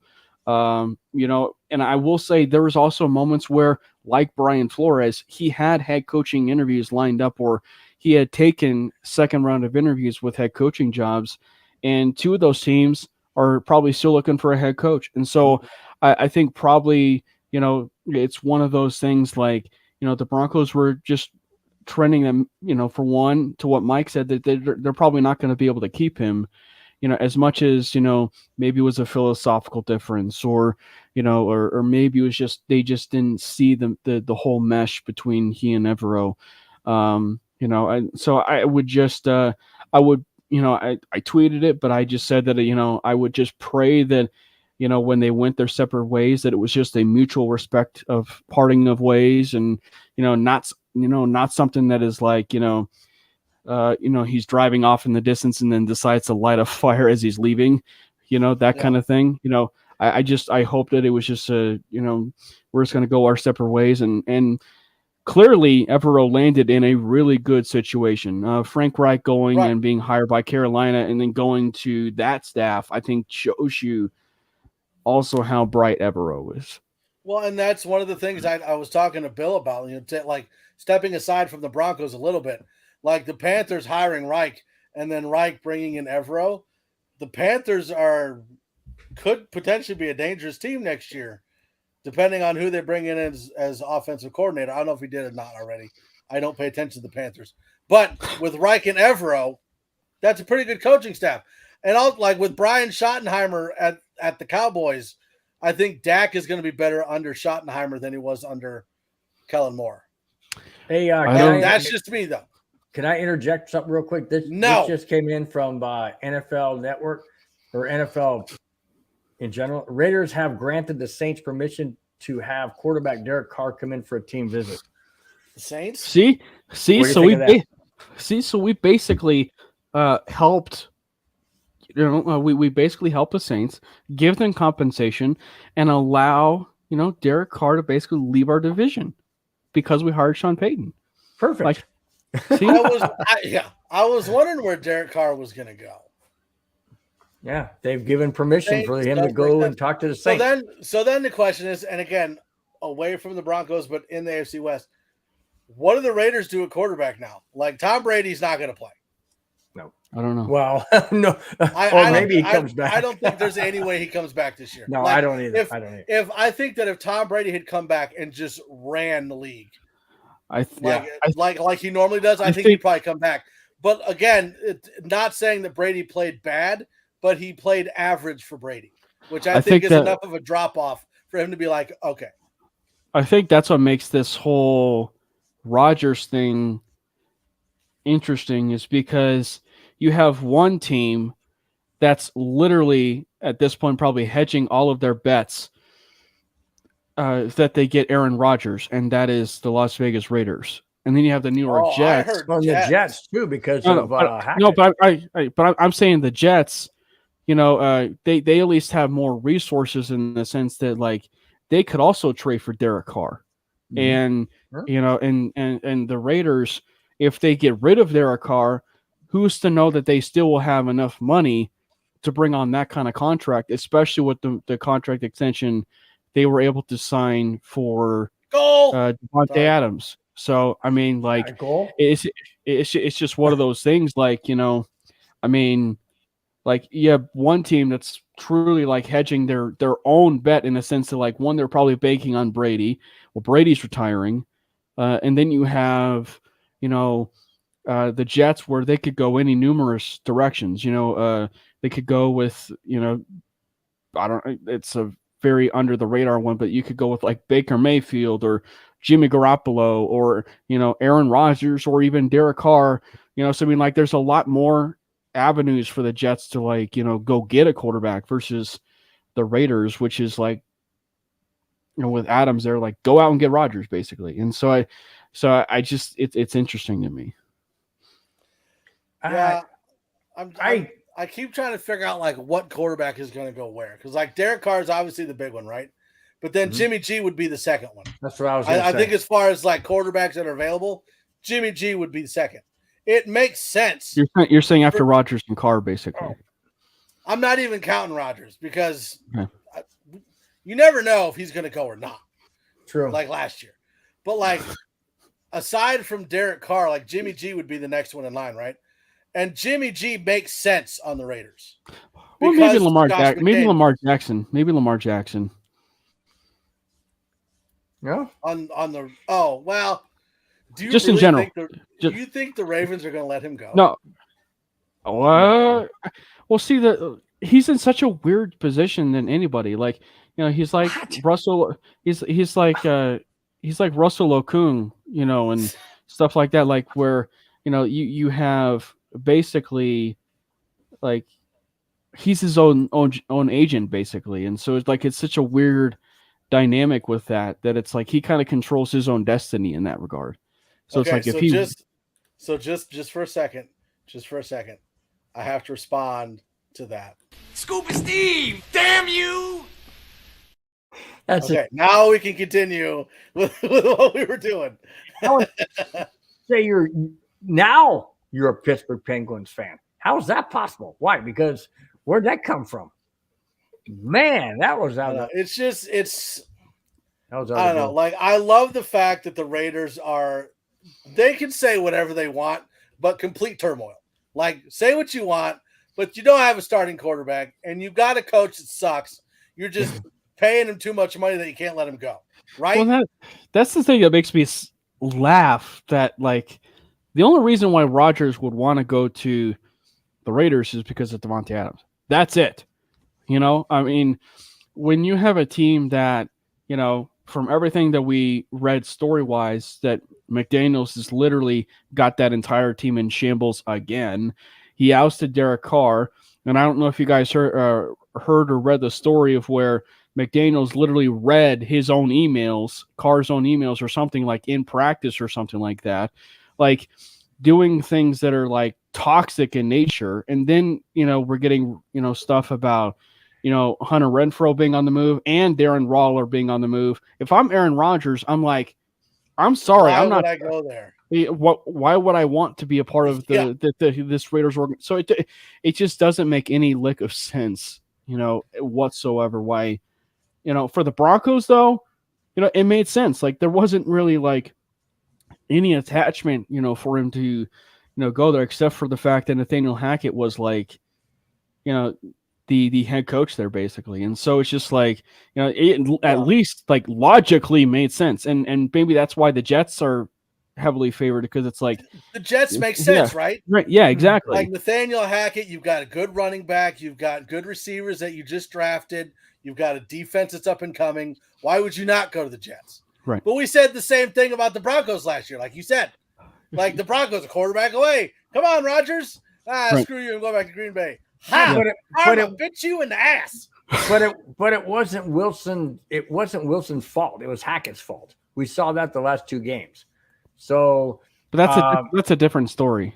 Well, I understand that. But I mean, the whole Rodgers thing. I would lean towards more of him going to the Jets than the Raiders because of Hackett. See, now sorry, Bill, this is the one thing that's different from last year, right? Like we kept hearing Aaron Rodgers wants to go somewhere else, but the Packers will not let him go, right? Everything I've seen so far is like the Packers and Rodgers both want a separation. Like it well, then why didn't it happen last year? Well, or if he wants a separation, then why the hell did they sign the contract extension? Well, that's what I'm saying. I don't know. Yeah. So it's like, you know what? I basically come to the conclusion that Aaron Rodgers is basically Jim Harbaugh for whatever reason. Like I mean, just dips his toes in the water and, right. and then goes back out. Right. So I don't know. Like I just think that, like, you know, you for one, and I think, you know, I think we're all in agreement on this one. I know Russell Wilson had a very down year, but I will absolutely tell you that for us to certainly acquire Russell Wilson after the whole ordeal that we dealt with that offseason, and then now we're getting basically the same thing and the same thing with Aaron Rodgers. I am so glad that's over with. Oh, yeah. That we do not have to deal with the Aaron Rodgers saga again. So when I have a few friends that are Jets fans, I joke with them and I'm just like saying, congratulations on the Aaron Rodgers saga. You'll enjoy it. Yeah. Well, they're going to get him for like 1 year. That's it. I don't think Aaron Rodgers plays any more than 1 or 2 years. Well, he's not that old, is he? Two. He's 39. Well, he's still got 6 years ago to catch. Shut up. To catch. What's up, Bubba? 6 years. This is who we call Bubba Gump. Oh, you haven't. Oh, you didn't even do it. I gotta switch the whole. I gotta switch the whole thing and move it over here and move it over here and it's come over here. And he likes it. Bubba Gump Shrimp's what they got. See what happens, Cam, on the neighborhood? We're a little weird on the neighborhood. Well, I was just gonna say is, well, I mean, I'm used to weird. I mean, I know Mike's, you know, listened to mainly Broncos before. Like, we are very used to weird. Well, if you've ever seen me and whatnot, I go off on tangents. So well, you're definitely weird. You're definitely weird. Oh, thanks. Thanks a lot. That's why we got, like, Cam saw it last week. I think we played it for him then. But yeah, we got Bill's thing. Oh, get off my lawn! And what's so crazy about that is, I mean, if you look at my arms, they're not that big. It's like the freaking thing, man. It's like, you know, I ain't got no hair. It's the same thing. So I don't know where you found that. Bill said he had to go turn the lights on outside. He's like, I'll be gone for 30 seconds. So we timed him, but we all knew he wasn't running. Like, if Phil steps on a pebble, he's going to break a foot or something. Cam, and see, I wonder why I stick around, and I wonder why I put up with this punishment. But you know what? It's because you love it. I do. I absolutely do. It's all good fun. This is what we said, though. So, like, Bill is the get off my lawn guy, right? So if you look at other people on the network, Glenn is Kojak. That's true. Right? Yep. Now I got to figure out who everybody else is. Or George Costanza, depending on, you know, how you want to look at it. That's a good one, too. What's that? George Costanza from Seinfeld. Oh, there you go. There you go. Ooh, I like that one. Well, now Ray says he'd rather have weird than boring. I totally agree. Totally agree. No, come on, Bill did not watch the movies. That's why he's fired. He's never seen The Mighty Ducks. He's never seen Goon, and he's never seen Mystery Alaska. For a hockey guy to have not even seen one of those movies. Admittedly, I had not seen Goon. See? You know, until like a few years ago, and then I watched it, and I completely regret the fact that why I never watched it in the first place. Right? Okay. And now I'm gonna watch it too. Okay. Now I'm gonna gonna watch it too. Yeah. I will watch it tomorrow as soon as I get home from work. But like for a hockey guy to have not seen Mystery Alaska, based on a true story about hockey. Yes. But like for one, about like what? I'm sorry. Hockey. True story about what? The origin of hockey, or a team, or what? A team. A little local team that ends up playing the New York Rangers. I will say though, you know, Mighty Ducks, I'm a little bit disappointed in that. I will say I also have a Mighty Ducks hot take in the sense, like, I don't think that the first Mighty Ducks movie is the best movie of the trilogy. How dare you? Mike says the opposite. You too? I am a D3 guy. I like one. Wow. I like one a lot. I like one a lot. You know, but I think that D3 is probably my favorite one. But I also kind of like come on, what? Yeah. Yeah. See? I will, but the best hockey movie of all time, and he should have been up for Best Actor because of it, is Miracle. Kurt Russell should have been absolutely. Now, that one I saw because that was true. That was actually it was about the 1980 hockey team. 1980. Coach, hey, dude, hey, don't. I know you know this, Cam. I'm gonna see if Mike knows. Who was the head coach of the 1980 Olympic hockey team that won the gold medal over Finland? It was Herb something. There you go. Hey, you got the first name, Herb Brooks. You're 50% correct. I was thinking Herb Dean. I was like, no, that's a WWE ref. That ain't I knew you knew that, Cam. I knew you knew that. Yeah. But great movie. Yep. You know, and Absolutely. but you know, going back to Goon for a second, like I'm actually disappointed in myself I never watched Goon because like one for like me, for me being like a Letterkenny kind of guy, and then you know, and stuff like that, and especially with all the hockey stuff that's within that, and me like enjoying American Pie back in the day, and Sean William Scott, like you know, being like you know, so I mean, yeah, exactly. So the fact that like he was like the main character within that movie, and you know, it's like okay, like and why he was so good as him too. Yeah, like, he was perfect. Yeah, it was great. Yeah, I just watched it the other day. See, Bill, with my busy schedule, I can fit in a movie here and there. Okay, I will do it. Come on. Bill's like, I'm busy. I got to go to the golf course. Then I'm home by like 10. And I sit down, home by 10. And I'm busy doing this stuff. And then I got to get up and go make myself some food and then go sit back down. And I don't have time to watch a movie. Bill, just tell me that you've seen The Sandlot. I have seen Sandlot. Good. Okay. We're good. We're good. Have there. you seen Forrest Gump? Everything else is forgiven. I saw probably half to 2/3 of Forrest Gump. You've only seen a half to 2/3 of Forrest Gump? It is like almost like a 4-hour movie. Jeez. I know that's why. That's why I got. Have you seen Titanic? Oh yeah, it's based on a true story. Well, Hollywood floating around somewhere out there. they threw in some Hollywood stuff. They put in all these freaking love stories there. But you know what I did see? I saw. I'll never let go, Jack. I saw. You gotta both fit on the door. I saw Avatar in 3D.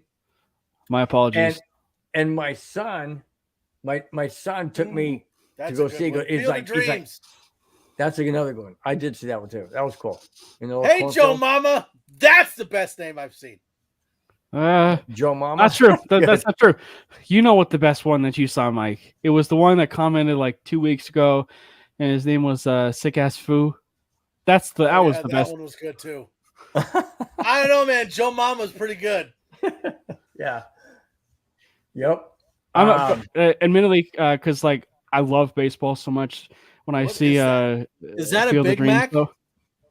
Yeah, it looks like a Big Mac. I will say baseball movies are probably my favorite. Baseball movies are probably my favorite. Which ones? Baseball. Have you seen Trouble with the Curve? I have. My only issue with that movie is that like I'm not the biggest fan of the first hour. The last hour is where I'm like really, really glued in to that movie. Best of Times is the best football movie. Best of Times. I've not heard of that one. So Cam, are you more of a best baseball football movie fan of all time? Fan? I mean, you got Brian's song is up there. I mean, Brian's song is great. Brian's song is amazing. That still like that brought tears to me. Facing the Giants. Facing the Giants is another still really my good one. favorite football movie. You have Rudy. You don't like Brian's song? Boy, I tell you, Rudy. Yeah. The two scenes in Rudy that just get me is, one, like if it epitomizes my fandom is the scene when he's in the locker room and he's rattling off different players, and then, and then he impersonates the coach while he's standing on the stool.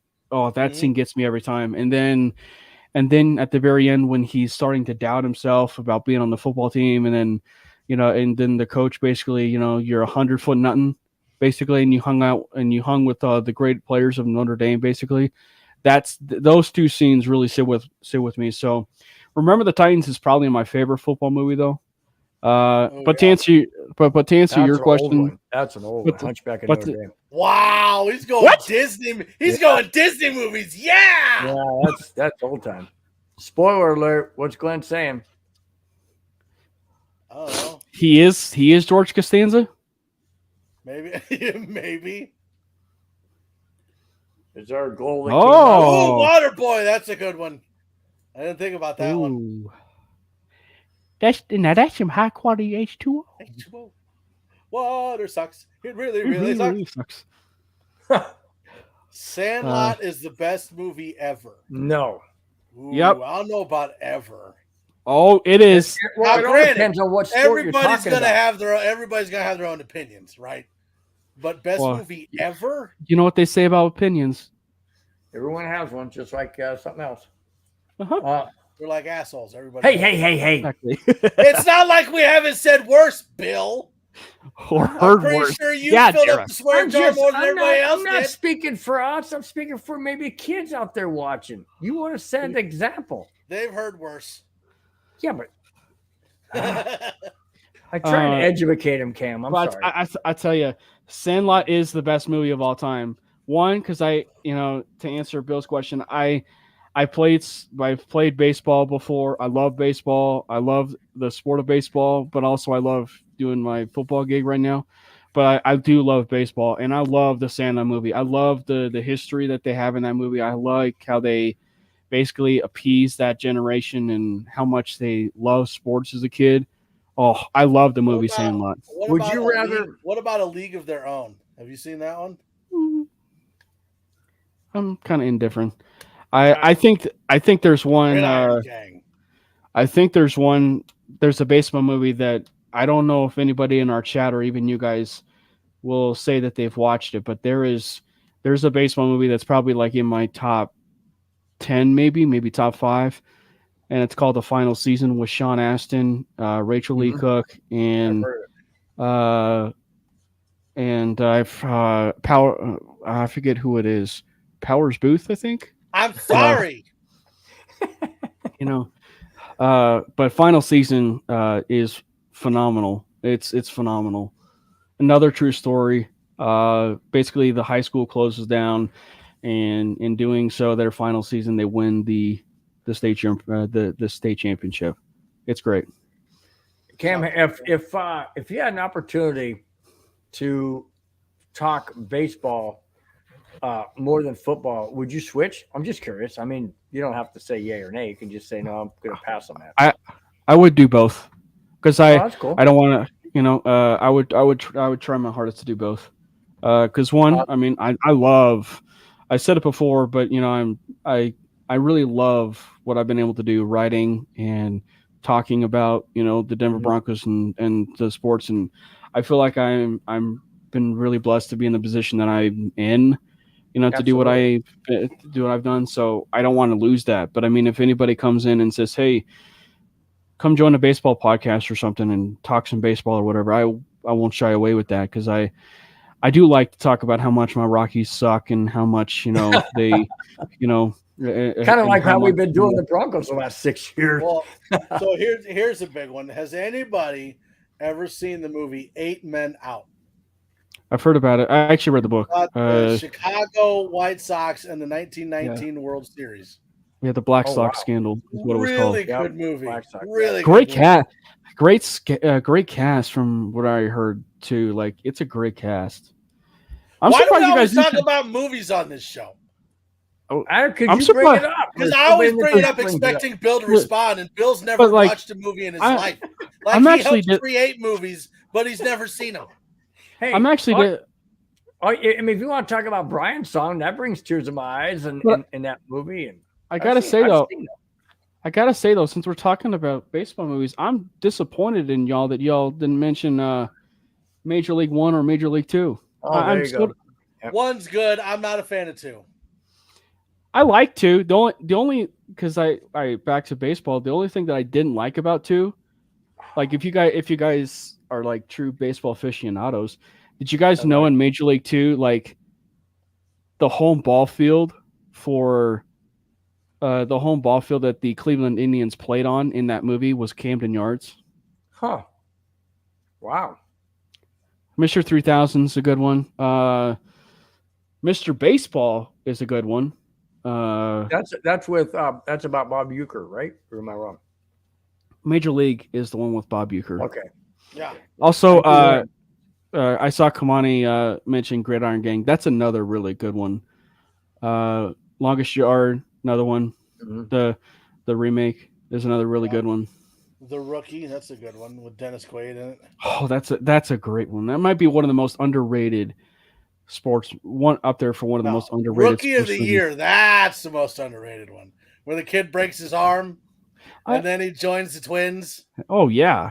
Not the Twins. Best baseball movie ever. You just blended or no, the Cubs, not the Twins.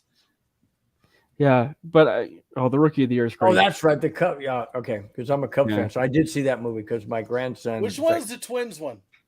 Oh, that's Angels in the Outfield, isn't it? No, that Angels really, and you're gonna say Twins? Angels in the Outfield was the Minnesota Twins. That was good, Mike. That's good. Way to call him on it, Cam. Way to call him on it. We are clipping that. Thank you that it was recorded. But it was something. Okay. It was something about not Major League, but it was like something Major League. Little League is what it was called. Little League. But yeah. Okay. I will say, Angels in the Outfield. That actually, I take it back. Angels in the Outfield is the most underrated sports movie of all time. Air Bud. If you go back and look at the cast of Angels in the Outfield, it's ridiculous how many people were in there. I mean, like Danny Glover, Joseph Gordon-Levitt, what is it? Matthew McConaughey as a puppy. Yes. Adrian Brody was in it. I mean, like, what was it? Neil McDonough was in it. Now, I mean, are we talking movies that are specifically about baseball, or can it be like it started with baseball and then went to something else and then ended with baseball? Okay, what do you? Because a kid in King Arthur's Court is like, right? It's baseball related, but it's not like all about baseball. Ooh, I liked that one. Right? It's a good movie. Another guy from American Pie. You might be the only person in America that I have at least spoken to that's not my own family that actually knows and remembers Kid in King Arthur's Court. Oh, I own it. We went and bought it for our road trip to Indiana. I love that movie. Wow. Right? I was getting ready to like, what does it say? The famous line in the movie, "It does not take a sword and a stone to make a hero." Not to mention, you have Hans in that movie. So, like anybody that's like a huge Mighty Ducks fan, you have Hans in that movie, and he plays. So Bill has no idea what we're talking about right now. Yeah, it's like he's like movies. He's like Peanut. He's like Peanut. Yep, exactly. Let's move with Madonna and all of it. Oh, that's the A League of Their Own. Yeah, so I like that movie. Plus, they got that series out now about it. A League of Their Own. I think it's on Amazon Prime. They've got their own. They're doing so many. They're doing way too many remakes now. Mm-hmm. Yeah. Well, that's gonna about do it for the 5280 or whatever in God's name we were talking about. So we'll just end it on that. So I'll just go ahead and switch right back over here. Cam, you're more than welcome to stick around if you want. If you got things to do, I know you got mainly to record. So if you need to head out. Actually, we are, because we had our episode with Mario Vitanzi over the weekend, we have decided to basically take today off, and we're going to record on Thursday. So I am all yours, gentlemen, for the entire evening. Now, wait a minute. I got a disclaimer real quick. He said gentlemen. That include me? I did. No. Only on Tuesday. Bill, have you seen Bambi? Yes, I have. And it made me cry. What happens in the movie? You don't even know. It was a long time ago when I was a kid. I watched it. I haven't seen it since I was a kid. You helped make it. You were an adult when that movie came out. Helped make it. You came up with the idea for the movie and pitched it to Disney. But I have not seen Mary Poppins. Well, since we're on the topic of Disney movies, and we've literally talked about everything, literally, and I mean, Lion King. No. What is I the saw best the What do you Disney mean movie? no? I saw the beginning of it. My wife was watching it when it was on TV or something. And What is the I best just- Disney movie? What's your guys' favorite Disney movie? Ooh. I should say animated and like classic Disney movie, because like Disney's now like lumped into everything to where it's like Well, I was Pirates of gonna the say, if we're Caribbean. gonna say all-time favorite, you're looking at like Mighty Ducks. You're looking at Right. King Arthur's Court. Right. You're looking at Marvel. Like, okay, animated. Incredibles is Pixar, so yeah, that quantifies Disney. What was that? What was I'm that one with torn. that? Because there's the big four, right? And there Thor. So Isn't there's Thor one. Stop it, Bill. I There's I said classic Disney movies, Bill. Oh, I don't know. what up, Doc? Yeah, What's up, classic Doc? for Bill. Classic for Bill's like 1912. So don't. so you're Pirates looking of the Caribbean. I was on the boat. I think there's your four big ones, right? So there's You There's said what? Wally. That's a good one too. Well, Wally, I did so see I that think- one with my grandkids. I think that's The Great Mouse Detective. I didn't There see you it. go. I think there's your big four, right? Like there's Lion King, there's Aladdin, Peter Pan, there's Beauty and the Beast, Snow White. I did and see then that one too. there's I want to say Mulan. Grandkids. I'm like all 90s. Mulan is the most Okay. underrated Disney animated film of all time. Potty break. Did This not need to know this that. potty break brought to you by Mountain Dew. I did not need to know that Bill was taking a potty break, but good to know he's taking care of his bowels. Well, he's trying. He's probably got to massage his colon to get it out because he's old. So I will say Beauty and the Beast for myself, and actually I will say, I will say that.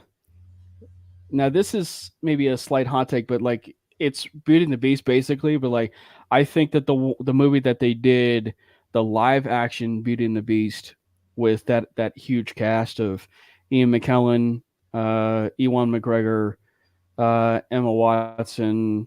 That one, or are you talking about the live one they just did like 2 months ago? No, this was the Because they one did that they another did one with with like Josh Groban and whatever. Another one. No, not that Disney is military grade MK Ultra. What? I know. I got the you heard part, but what's the MK Ultra like PSY part? I don't get that. But the you heard part, I got that. You heard? You heard? I don't know, man. I think I got to go Mulan, just because the dragon, like with Eddie Murphy, is hilarious. I respect it because like I said, Like a it's curse like on you, a curse on your family, a curse on your cow. Like not to mention, What the not to heck mention, did I just come into? Curse on who? not to mention, they have maybe the best overall song out of any Disney movie, which is "Make a Man Out of You."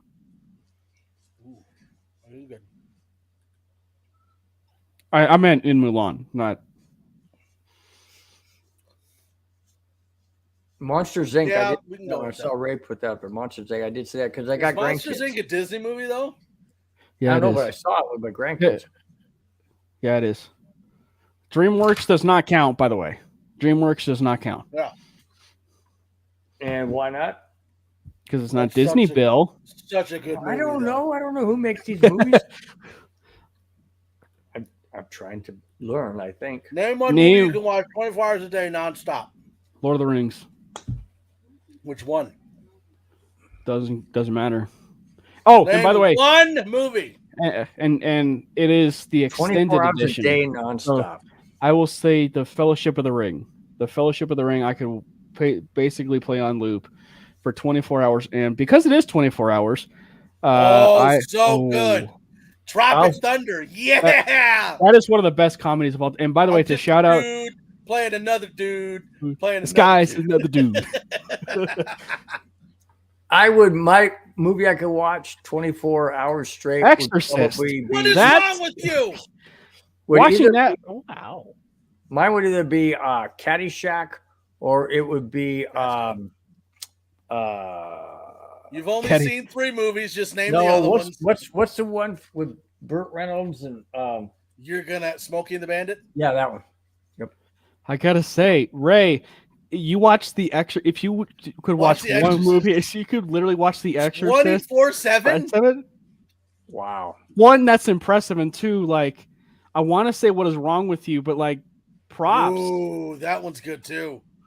Sports Days of Nuts Thunder. and Whiskey said that's That's the Tom Cruise and NASCAR one.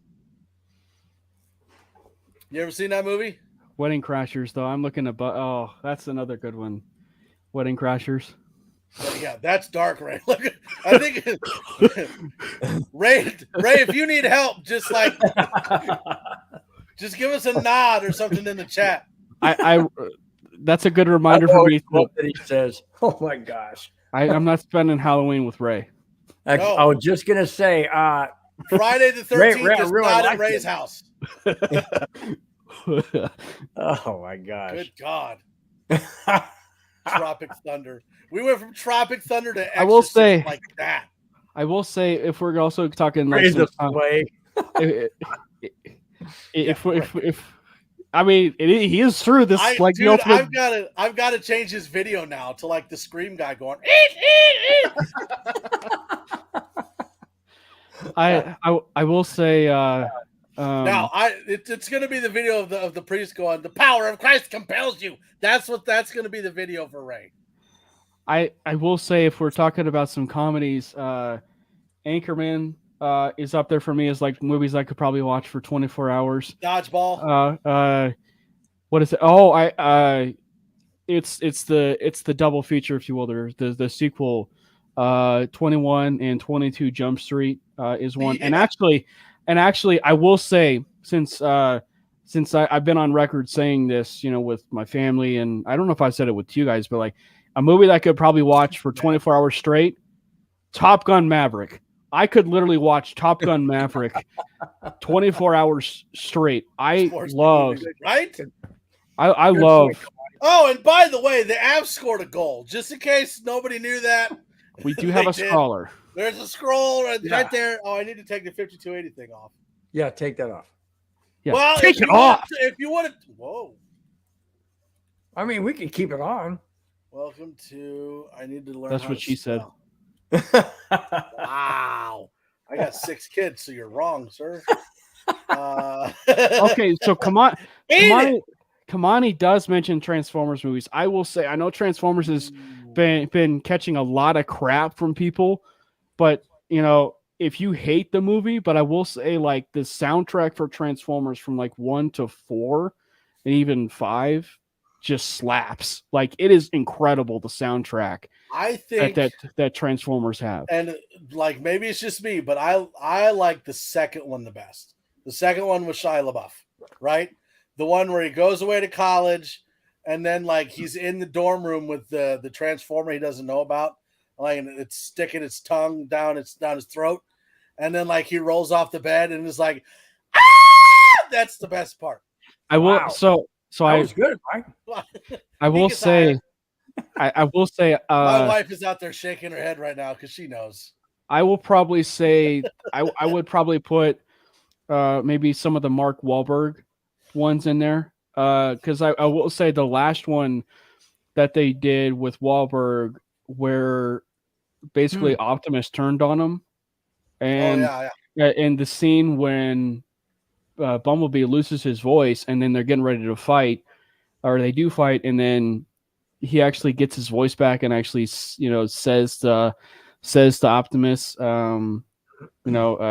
it's me, Bumblebee, your humble, your best friend, basically. Like, my wife just texted me, what the hell's going on in there? I did not say that's what she said. Oh, shoot.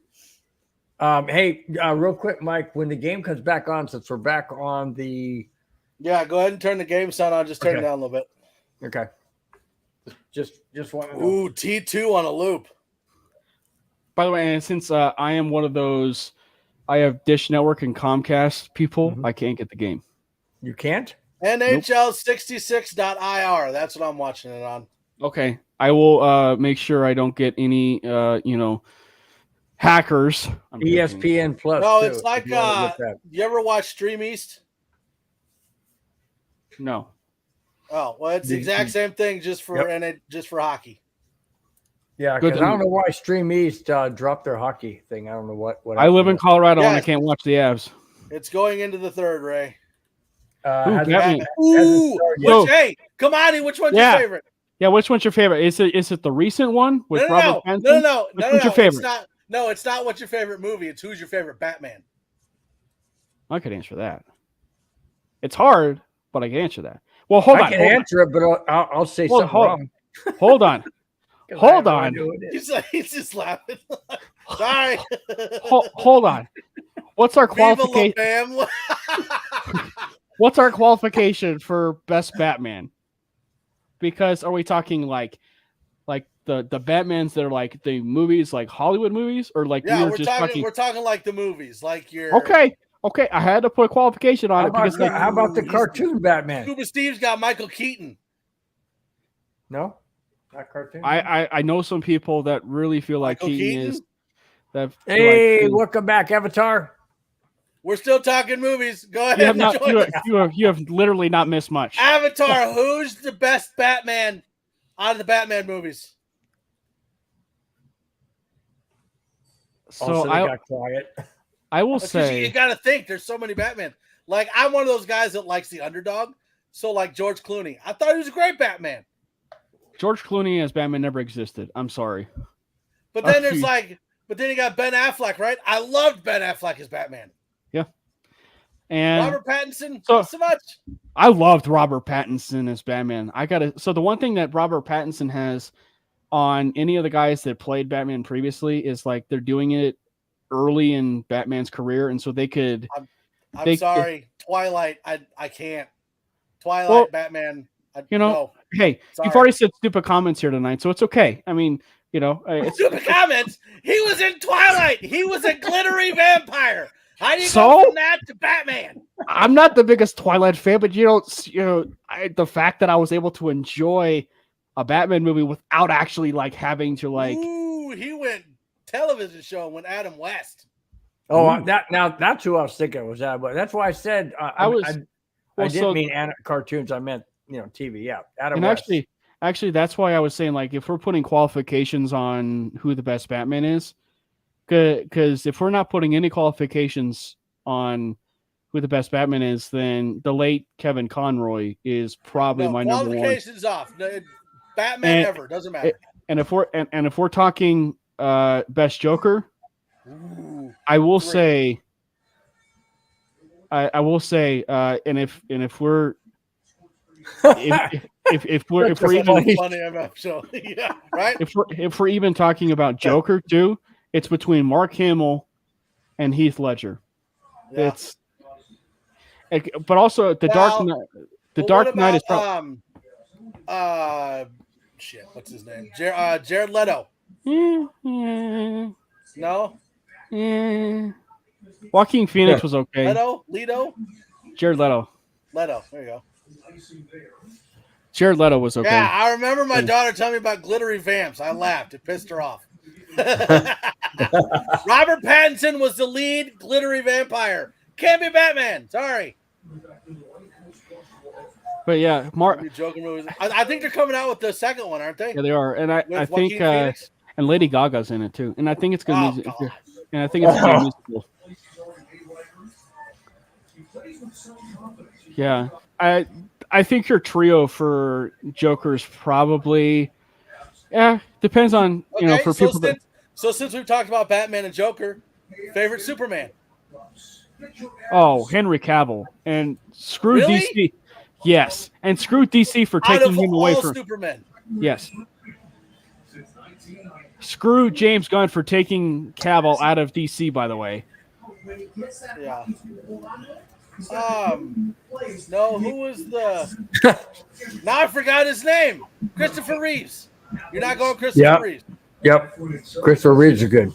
It's well, then you got so then if you go by like television shows, Dean Cain was a really good Superman too. Okay, and we're not even going to mention Tom Welling as Superman either with Smallville. No, not even a little bit. No.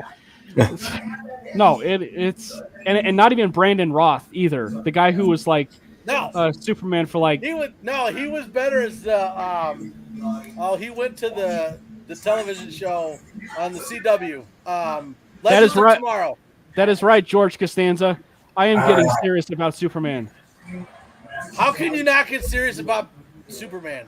Cav will probably look the most like Superman. I could go with that, but still, like Christopher Reeves. Come on. No, it's definitely between both of those two. And if someone likes Reeves, that's fine. Dean Cain. Dean Cain. It was another Terry Hatcher was Lois Lane. Yeah. So you can still watch it on HBO Max. My 5-year-old watches that show all the time. It's because she used to wake up in the morning before school started. She'd go, "Daddy, Superman?" And then she wanted to go watch it. That's good. It's because HBO Max has that. Bernie Mac. It's because of the fact that HBO Max has that connection with DC, so you can watch DC stuff at any point. Do they? Yeah. Okay, so do we know at all? Like, okay, first things first. DC doesn't even touch Marvel.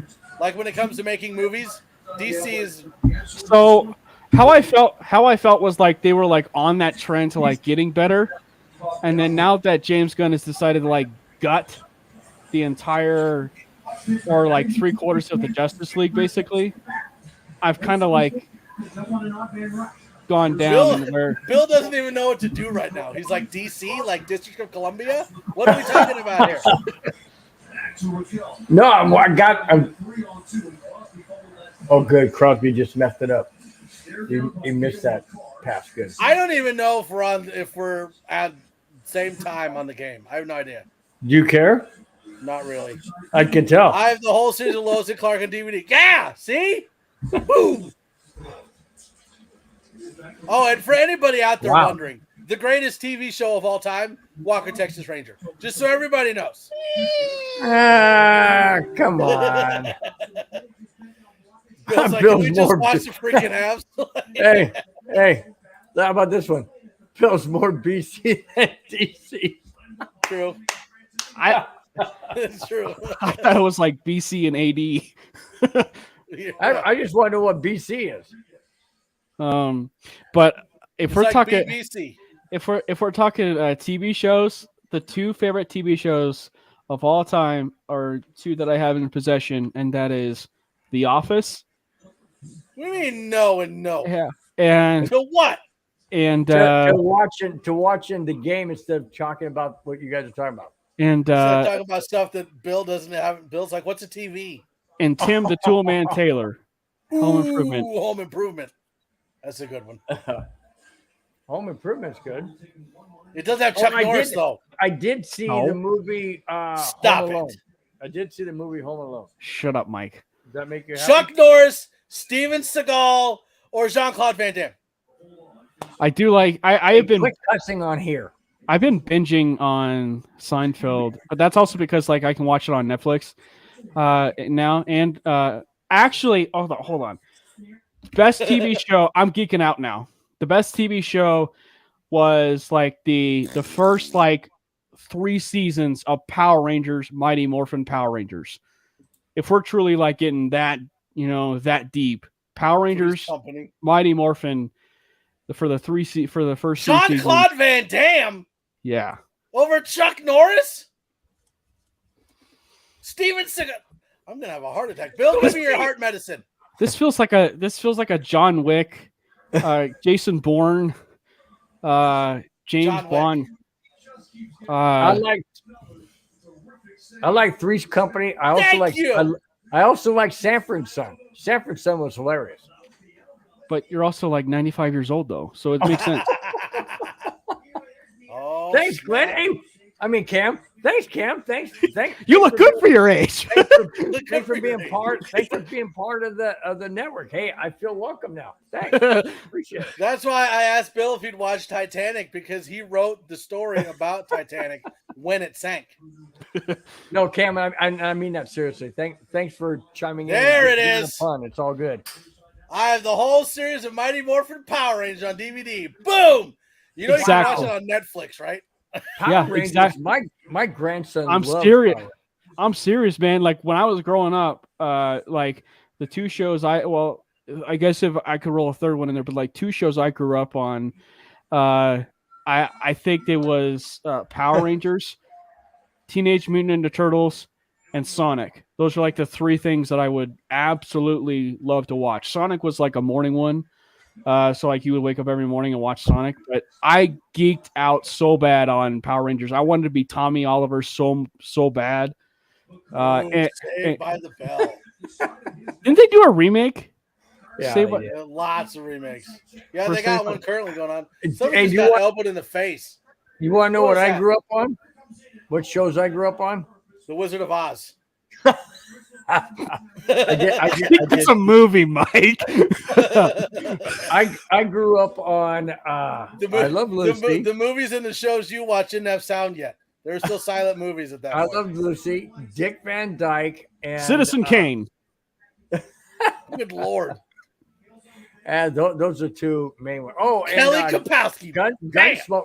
My dad loved Gunsmoke, so we watched that, and he also liked Bonanza. So those shows are all from the 70s, 60s, 70s, 50s, 60s, 70s. So Looney Tunes. Greatest cartoons ever, except for Pinky and the Brain. You ever see like the Ren and Stimpy? Like the early morning WB. It was like Freakazoid, Pinky and the Brain, the Animaniacs. Oh, the Carol Burnett Show. I did watch that too. That was good. Bill grew up on Little Rascals. The original. I remember watching the original. Bill be on the Mary Tyler Moore shit.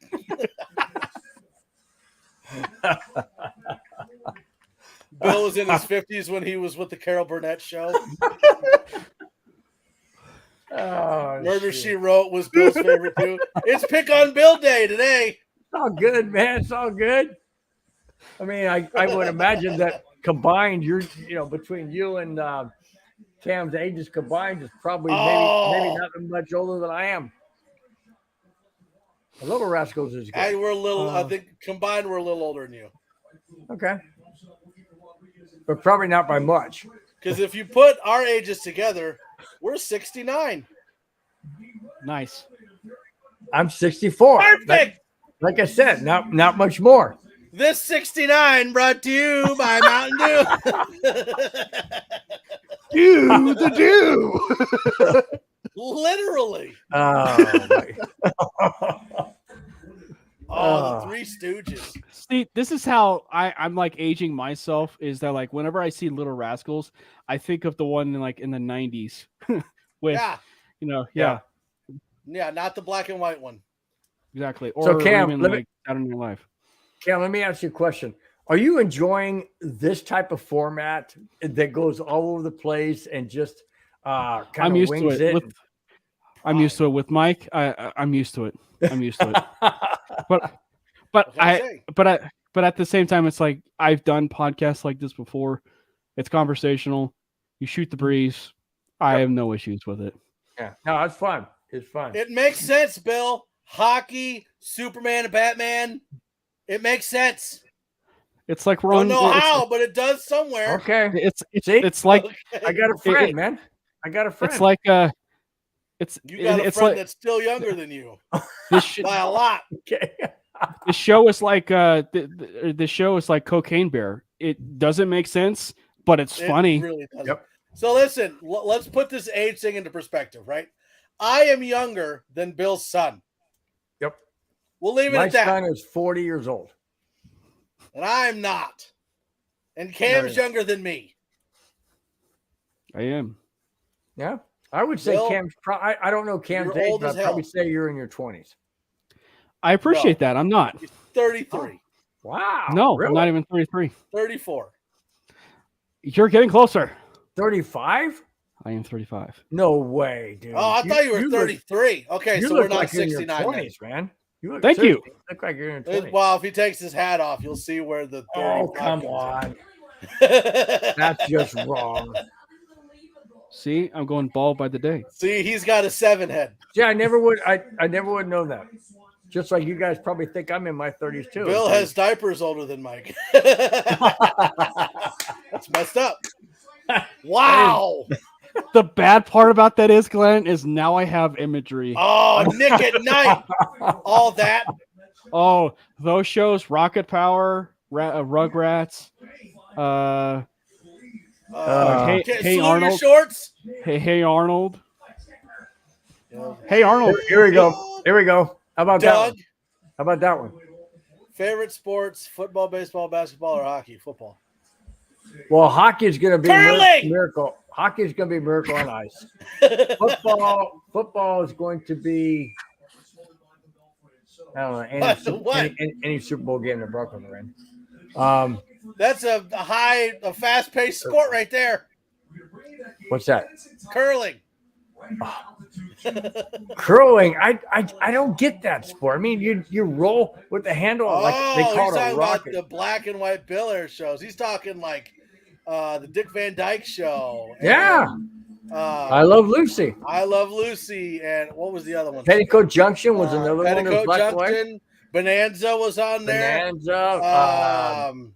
The other one was a lot of westerns. Wild Wild West was another black and white one. Wild Wild West. Wild Wild West. Oh, my dad loved the show, and I don't know how much. Rough Rider. No, you don't want now. Sorry, it wasn't on that. I'm gonna get a copyright strike. But I love the show. West. My dad loved the show. It was called Combat, and it's about Army. MASH. MASH and yeah. MASH. Leave It to Beaver. That's a little older for your thing. Leave It to Beaver is my favorite of all time. Leave It to Beaver is my favorite show. Favorite. I even have the CDs of them. I love Green Acres was another one. Glenn Maritime Moore show. Green Acres is the place to be. And I'm surprised. You're gonna get copyright strike. It's under 8 seconds. It's fine. I'm actually surprised no one said this one, but the Andy Griffith show. The Andy Griffith show was another one. Andy Griffith was great. Yeah. That was Andy Griffith was before Dick Van Dyke show, though, wasn't it? About the same time. Was it? About the same time, yeah. Father Knows Best. Yeah, I remember that one. Father Knows Best. What's the other one? No. You were in your 40s. What's the other one? Word, Andy Griffith, Word. What was that one with the three? That sounds like a soap opera. One Day at a Time. Valerie Bertinelli. Holy smokes, man, she was good looking. Leave It to Beaver is Bill's life motto.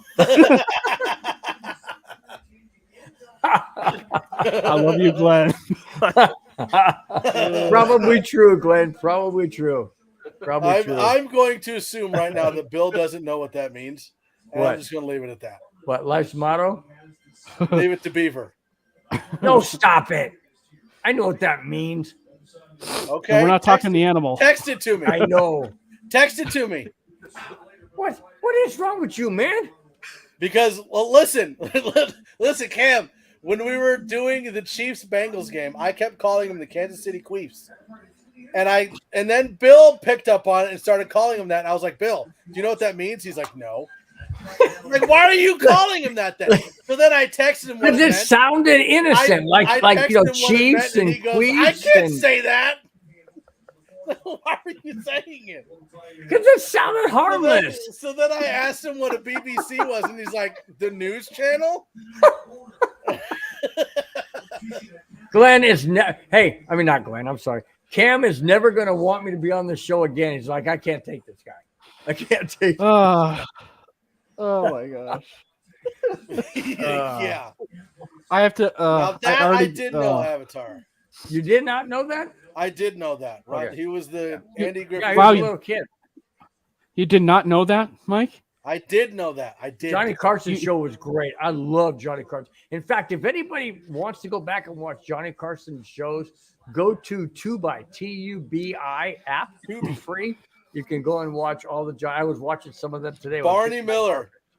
Actually, if we're talking, I know I mentioned it, but last night I was with my parents and we were actually watching the Carol Burnett show. Lassie and Mr. Ed. And I tell you, I love Tim Conway. Oh yeah, I loved Tim Conway on the Carol Burnett show. The one where he's talking about the elephants with the trunks together. Yeah, and then it was also one where he's in the dentist, or he's the dentist. He pokes himself in the leg. He pokes himself in the leg.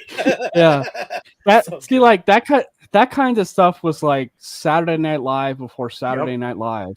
Right. Exactly. Well, like the one where he's talking about the elephants with their trunks together, Dick Van Dyke was on the end of the couch. Yeah, and that's who fell on the floor laughing was Dick Van Dyke. Yeah. And Mr. Ed, hello, I'm Welcome Mr. back, Ed. That was so cool. Welcome back, Cotter. Remember that? Yeah, that was with. Listen, Cam and I might not be that old, but I'm sure we've all seen Lassie and Mr. Ed, or at least know who they are. Yep. I've seen Milo and Otis. I'm joking. I've seen Lassie. Of course, I've seen Lassie. The dentist is as funny as Yeah, that was good. And then the other he was one also in there. The other Mr. Wiggins or Mrs. Wiggins. Well, yeah. I was gonna say the other funny one that Conway did was the Cleaners. Yeah, he got stuck on the rotating thing. And he's going around. He's got that look on his face, like, what do I do? Yeah. That was funny. We watched one skate last night where they were doing like cleaning, like those guys that are they're like on I don't know what you call it, but it's like they wash the windows and they're going up like those big massive skyscrapers. Yeah, that was the one that they aired last night. Nice. And then some earlier ones were some more. Is that a Lord of the Rings name? I was going to say. Now I'm confused. What is dwarf? I don't know. Ask me about the TV show Hazel. I saw Bill texted me, and he does know what a beaver is. I'm just sorry. I know what it Breaking news. Breaking news. Bill knows what a beaver is. What a beaver. Oh, they built a dam down by the river. Oh, dang. Had a chance. Sorry. Avalanche on a power play, so I'm just checking it out. Oh, I came out of the zone. Dang, comment. Check comment. A hair. Fudge. Renton, come on. F Troop. I wasn't a big fan of F Troop. McHale's Navy was another one. That was. My dad's been watching some of those. Ooh, the Love Boat. Love Boat. I love that show. The Love Boat. Love that show.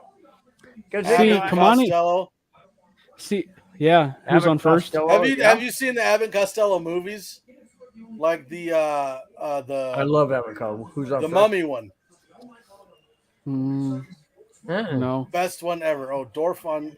Oh, Tim Conway was Dorf on golf. Got it. Oh, got it. Yeah. So Kamani said F Troop, and then obviously my age is showing out, and it makes me think of Goof Troop. Spin-off? No, just Goof Troop. It's a Disney movie. With different strokes. Goofy. Listen, Ray, we're all different. We all stroke it different. It happens. Come on, you knew that was coming, right? Yeah. It just really went from. Okay, if we're gonna be talking about VHS, we at least have to talk about Beta.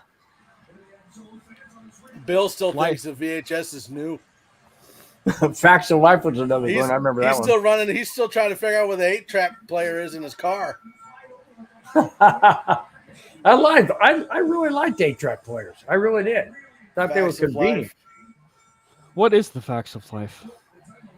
Oh no, my son is FaceTiming me. It's about a woman who takes over these I don't know if it's adopted them. I don't think it's adopted, but there's these 3 girls that she oversees and tries to wants to educate them and just basically gives them the facts of life as to how they should grow up and stuff. That hasn't been around for who was in that? The one Rachel, what's her name? I can't remember her name. Anyways, but it didn't last that long. I think maybe 4 years it ran or something like that, maybe 5. I also liked. I know we mentioned Three's Company.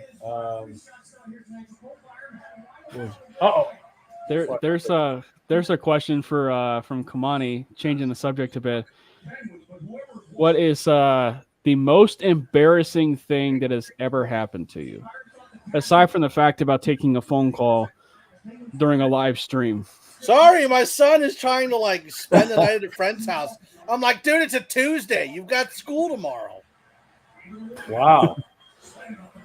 Yeah, so the most embarrassing thing that has ever happened to you, aside from the fact about taking a phone call during a live stream. It's not that embarrassing. I've done much worse on live stream. I'm not even going to ask further. Just check out my OnlyFans. No, I'm just kidding. Bro, OnlyFans. Bro, OnlyFans. The most embarrassing thing that ever happened to me. You're going to have to give me a minute. I do a lot of stupid stuff. Most embarrassing that happened to me. Most embarrassing. I can't say this. Or can I? Yeah, you can. Oh, you most definitely can. Yeah, and it'll be out there forever. Go ahead, Bill. I don't know, man. I don't know. I was younger. All right, I'm going to go ahead and say it. Well, you can't get older, so yeah, you were younger. Well, I don't mean it didn't happen like yesterday. It's like it happened when I was older. I mean, it happened, years and years ago when I was in my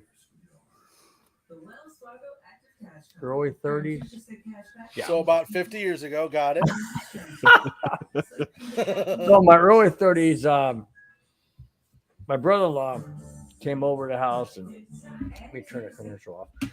Brother-in-law came over to the house, and we were playing pool, and he decided, hey, you know what? Let's throw some action in here and whatnot. So he says, okay, for every ball sunk that I sink, you got to take a shot. And I'm like, oh, fudge, I don't want to do this, man. I don't want to do this.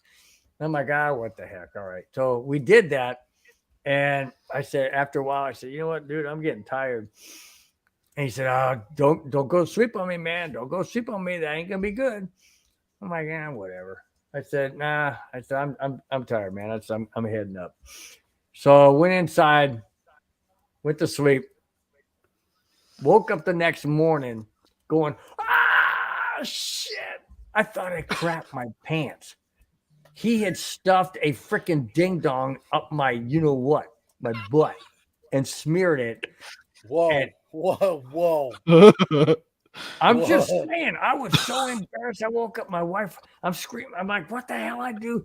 I think I crapped the bed. And my wife's like, what happened? And so immediately, because my brother-in-law stayed over, so immediately she calls him up, and he was cracking up, laughing his head off.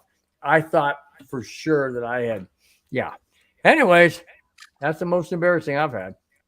Okay, so Bill is embarrassed because he got penetrated by a ding dong.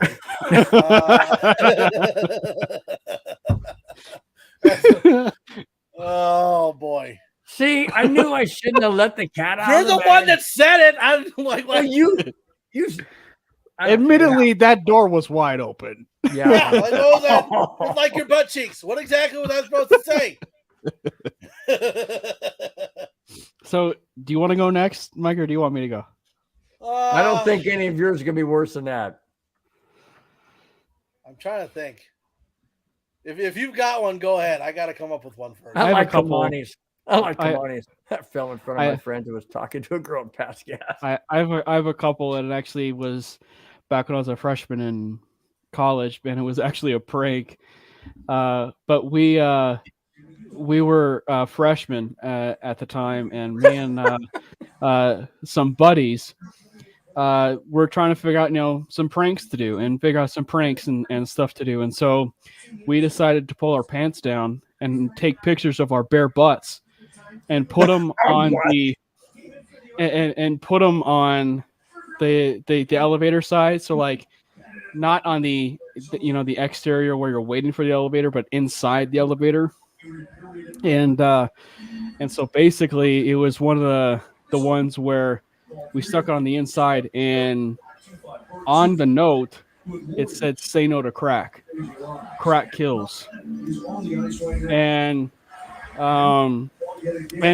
then we had like we had like one person or two people come back and actually say, I think I know who those people are, and so it was one of those things, where so that was one of the other embarrassing. And then that's the other what one, I was gonna say. What's up with you and Bill and your butts? the other one is embarrassing, man. Bill shoving stuff up his. I wasn't shoving anything. I was asleep. Anyway, that doesn't help. the other story is I kind of broke the law. So I was with some buddies. Some Air Force buddies, and we were lighting some fireworks off on government property. Oh, that's good. And we actually lit a firework, and a fire went off in the distance. Just a little bit before, it went off in the distance. And so that was rather embarrassing, Thankfully, we diffused the situation, and we got it done. And then the last one was we were doing a sprint test, and where we were testing how fast we are, and we tested how fast we were by running up and down the hall. Well, I forgot to tie my shoe when we were doing the test, and so basically on my very last stretch, the shoe came off. The shoe came off my left foot, and I didn't know. I was running so fast, I didn't know how to stop, and so the best thing for me to stop was to stick my foot out and kick the wall in front of me. Well, in doing so, when I kicked the wall in front of me, I ended up breaking my foot, my big index foot. And so that was embarrassing when you have your shoe, falling off your foot, and you're trying to stop, and you accidentally or intentionally kick a wall, and in doing so, you break your foot. Okay, so continuing on with the butt stories, we'll just go with that. So I broke my tailbone 3 times. I'm going to tell you about one of the times I broke it. So every summer, I would go up to the Black Hills in Rapid City and go to church camp, right? Did church camp every summer. So this year they decided to have go-karts out on a dirt track, out in a big field. They'd make a big dirt track with jumps and whatnot. Good times, right? So I get a dirt bike helmet. It's the one where you got the open visor in the front, and then you've got the mouth guard right here. Right. And so I get into the only go-kart that's left, right? Well, the seatbelt doesn't quite fit all the way tight. I've got it on, but it's not quite tight. So I'm going as fast as I possibly can in this go-kart. I'm just barreling down this track. And I hit a jump. And as I'm coming down, my body rises up. And there's these 2 bars that are right above me right here that are just wide enough for my helmet to go into. But then my helmet doesn't come out. So my body comes down, but my helmet doesn't. So now I'm looking through the mouth visor on the helmet like this, and I'm just screaming, because I can't really see where I'm going, right? So I'm just barreling down this track, and I'm hitting these jumps, and I'm just, because I don't know where I'm going. So I finally get to the end of the track, right? And I've got the chin strap on my nose. So I'm like this. I land after this jump, and my tailbone lands on the bar. Ooh. And so I cracked my tailbone. So I get there, and I stopped, and I'm like this. And then I'm on one side, and it looks like I'm posing, but I'm like, am I done? And all my friends and all the girls that I was talking to, I just see me pull up with my helmet like this. So that's my story. Oh, shoot, man. That's hilarious. Kamani has another question. My story's funny, but I didn't get penetrated by a ding dong. So I think Bill takes that one. Or Baby Ruth. It was not a Baby Ruth. It was No, Kamai's got another question. One celebrity you can have dinner with, dead or alive, and a sports person, dead or alive. Okay, I think it depends on what happens after the dinner. Because if it depends on what happens after the dinner, then it's Tiffany Amber Thiessen. That has to be goalie. Hold on a second, guys. Speaking of Saved by the Which is Bell, Kelly Kapowski. That has to be goalie interference. How in heaven's name throw a fit, Bill. is that? Huh? Throw a fit. No, I'm serious. I'm watching. And Frank Coast, let's see. The shot comes in. Frank Coast moved out of the net. That's not goalie interference. Oh my gosh. 4 Avalanche players right in front of the net when Frank Coast was. You tell him, Bill. And one Penguin player gets the puck and shoots it past 4 Avalanche players. Are you freaking kidding me? Come on, man. 3 minutes and 38 seconds left. This game's tied 1-1. This damn game is going overtime. Oh, get off my lawn! So I don't know why, but that clip also reminds me of. We're talking about TV shows. Do you remember Courage the Cowardly Dog? Yes. Yeah. So it's the other old guy. That's it. I'm getting me mallet. I think I'm gonna have to switch between like the "Get Off My Lawn" clip and then like a Ding Dong commercial clip. With what? Get off my lawn with what? I'm sorry, a Ding what? Dong commercial. Yeah. Hey, Since you know love what? Ding Dong so much. I would You know laugh. I would laugh if actually after this, we end up getting an email or a DM that says from Ding Dong that says, "We would like to be your sponsor." Oh God, that would be great. That would be great. See, hey, I yell at the TV all the time. I yell because that's it. I'm getting me mallet. This ass penetrating story comes to you via Mountain Dew. By Ding Dong. Wait a minute. Bill Kills talk about Tiffany Amber Thiessen to scream about. Tiffany Amber Thiessen was so freaking gorgeous. Oh my God. I know. That's what I said. Like Speaking, I would speaking pick of who I ate with depending on what Oh, happens after the dinner. I would. Thank you for. I would thank you. definitely want to have Tiffany. Hey, Mike. Thank you for putting the clarification on that, because about Kelly eating Kapowski. with, about like eating with versus eating.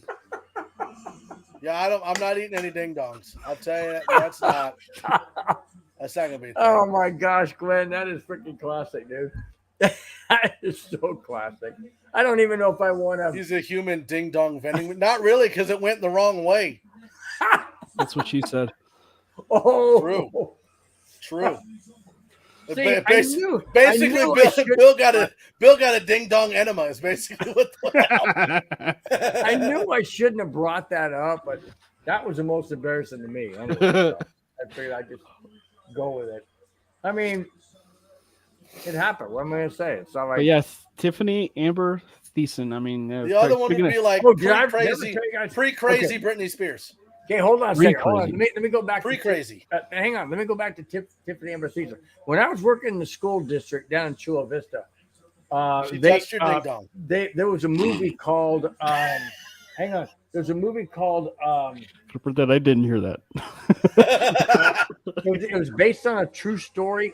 Tiffany Amber Thiessen was in it. It was called something beside me. I forget right now. I forgot. That was back in the 90s. Anybody help me out? Listen, if you're throwing out a movie reference and we don't know what it is, well, hang on.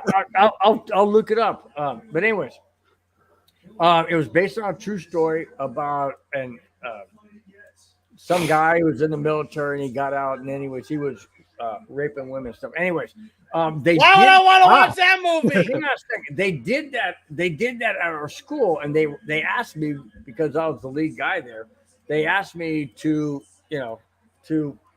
turn on certain lights and change the marquee and do all this type of stuff.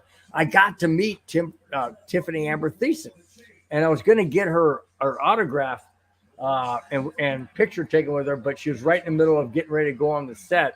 And so it kind of bummed me out. But yeah, it's called I'm gonna look it up right now. The stranger beside me. That's what it's called. I Stranger beside me. I thought you were gonna say that someone did a movie about. Come on, you said the ding dong beside. Well, I was just gonna that's say that's like the Bill and Tiffany Amber Thiessen porno movie. Right? Ding dong beside me. I thought you were gonna say I am never gonna live this down. I'm sorry. Yeah, go ahead. I thought you were talking, with the ding dong story and everything. I thought you were saying there was a movie where there was something stuck inside, and the title of the movie was The Ding Dong Inside Me or something inside me. And then like the description, like the thing they got in the thumbnails, like they didn't even take off the wrapper. Okay, just to bring you up to date on the hockey game, it's the end of the third period. We are going to a 4-on-4, or is it 3-on-3? I think it's 3-on-3 to begin with. Probably. Also, that should read the ding dong inside me, not beside me. Be weird.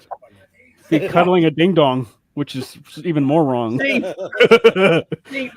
my wife always tells me, think before you actually say things, especially if you're saying them on a recorded that can never get erased. You know how like you're supposed to go get your colon checked when you're in your 50s? Bill got it done in his 30s. So you're good, Bill. You're set. Just so happened to be a ding dong. Hey, how Mike, about that? Mike Collins just jumping in here like, why are we talking about ding dong enemas? What is going on right now? Come on, since I'm bringing a ding dong to Bill's Super Bowl party. Just don't get too close to Bill. He's a little traumatized. What are you guys doing for the Super Bowl? Looks like our. You mean as far as the show? Yeah. No, just we're in general. not doing a show. No, there's a Super Bowl watch party at our church we're gonna go to. My son, daughter-in-law, and grandkids are coming over.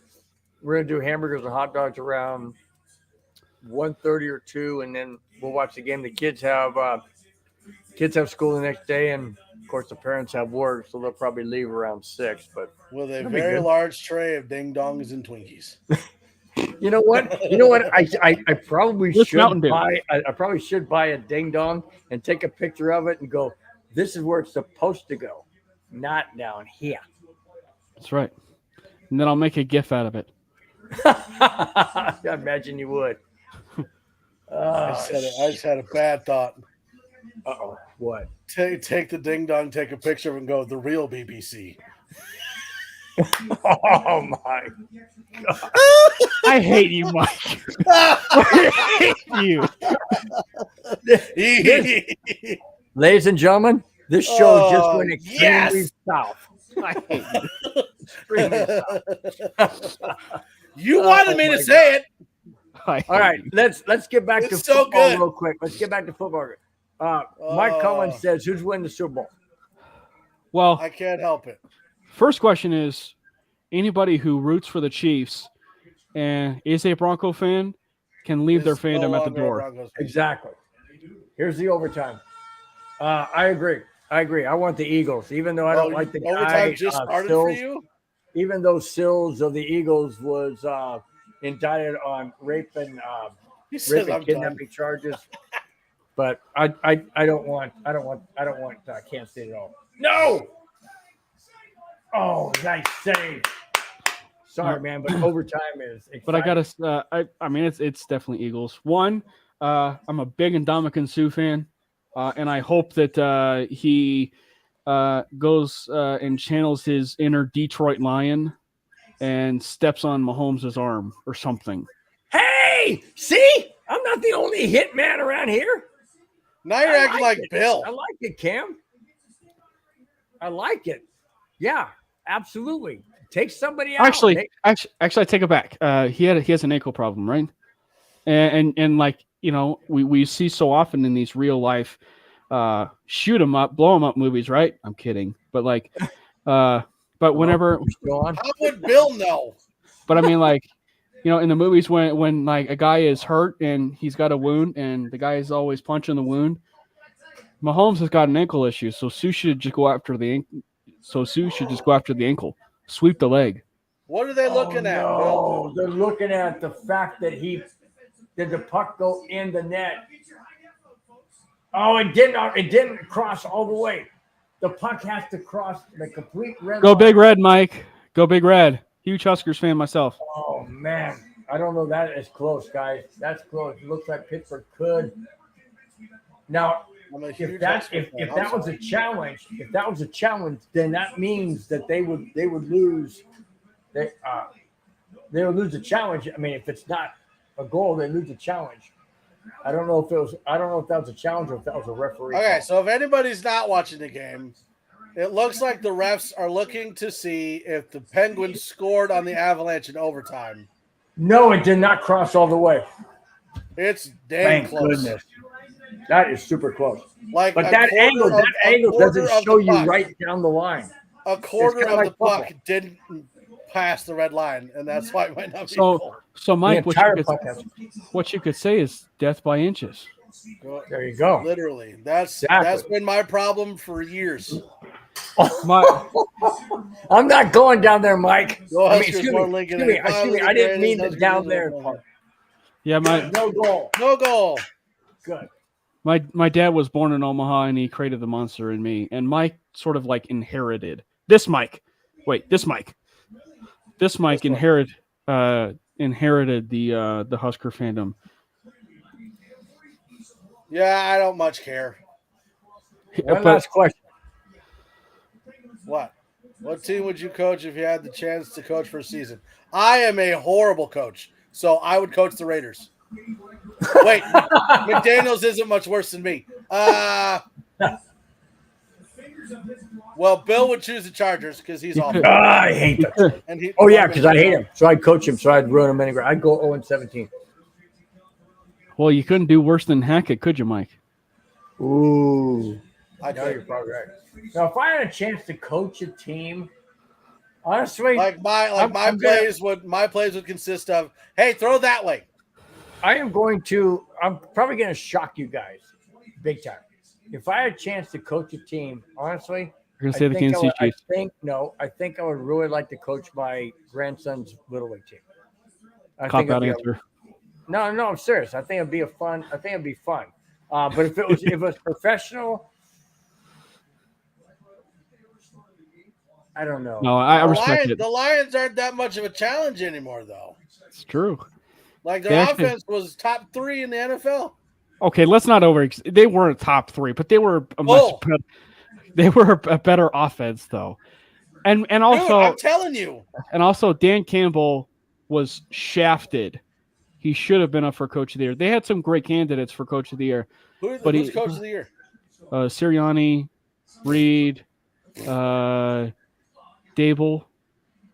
I can see that one.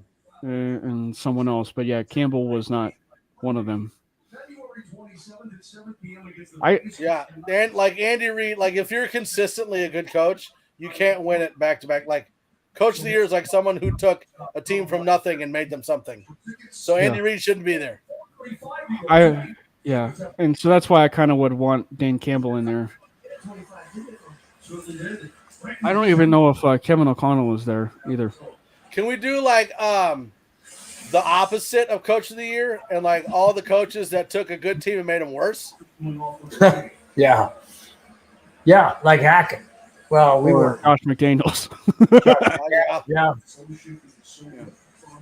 I don't know. There's probably a few that I could choose, but I would actually choose the Chiefs probably right now and just completely, operate with the whole Josh McDaniels, mindset and completely just trade away Kelsey and Mahomes. Trade away Kelsey, trade away Mahomes, and trade him to like the NFC, and basically the Texans. Here you go. Yeah, and basically just completely just demolish the team, and then get the entire fan base in believing the fact that we're going like 6-0 right now or 8-0, and then I'll have a Spygate, with the Chiefs, and I'll get fired near the end of the season on our London trip.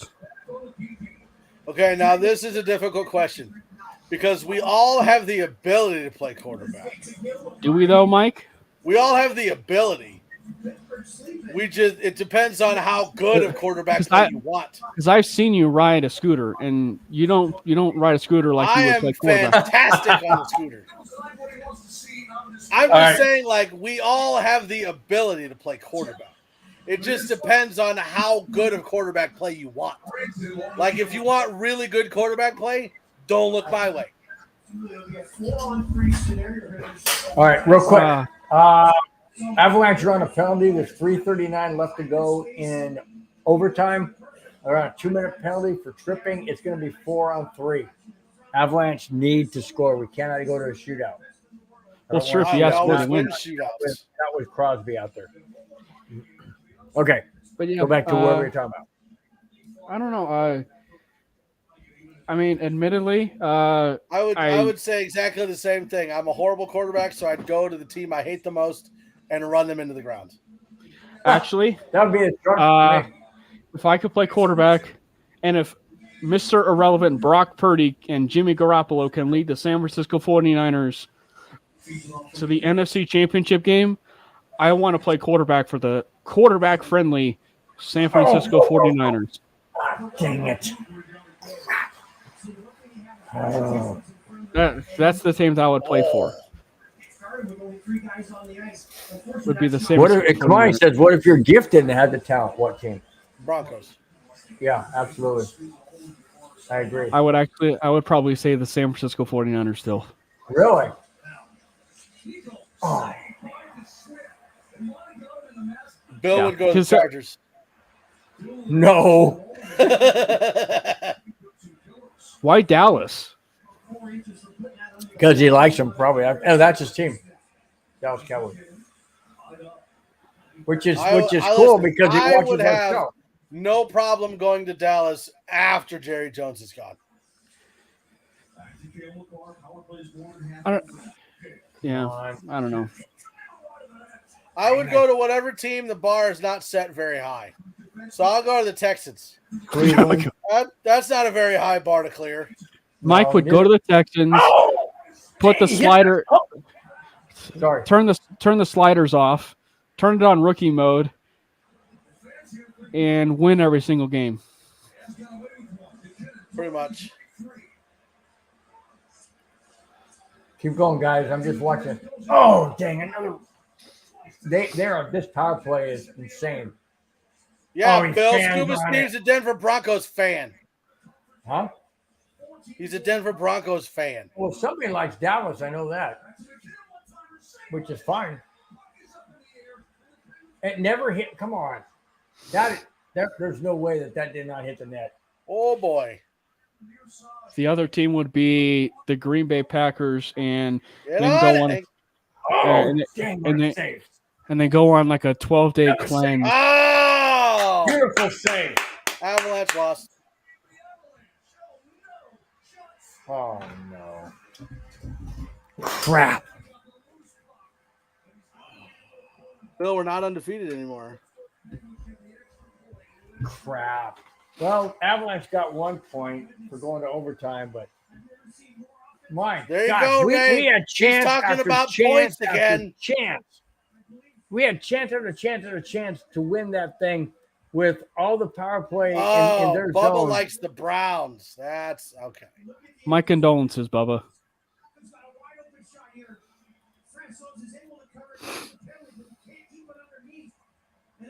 There's a penalty against.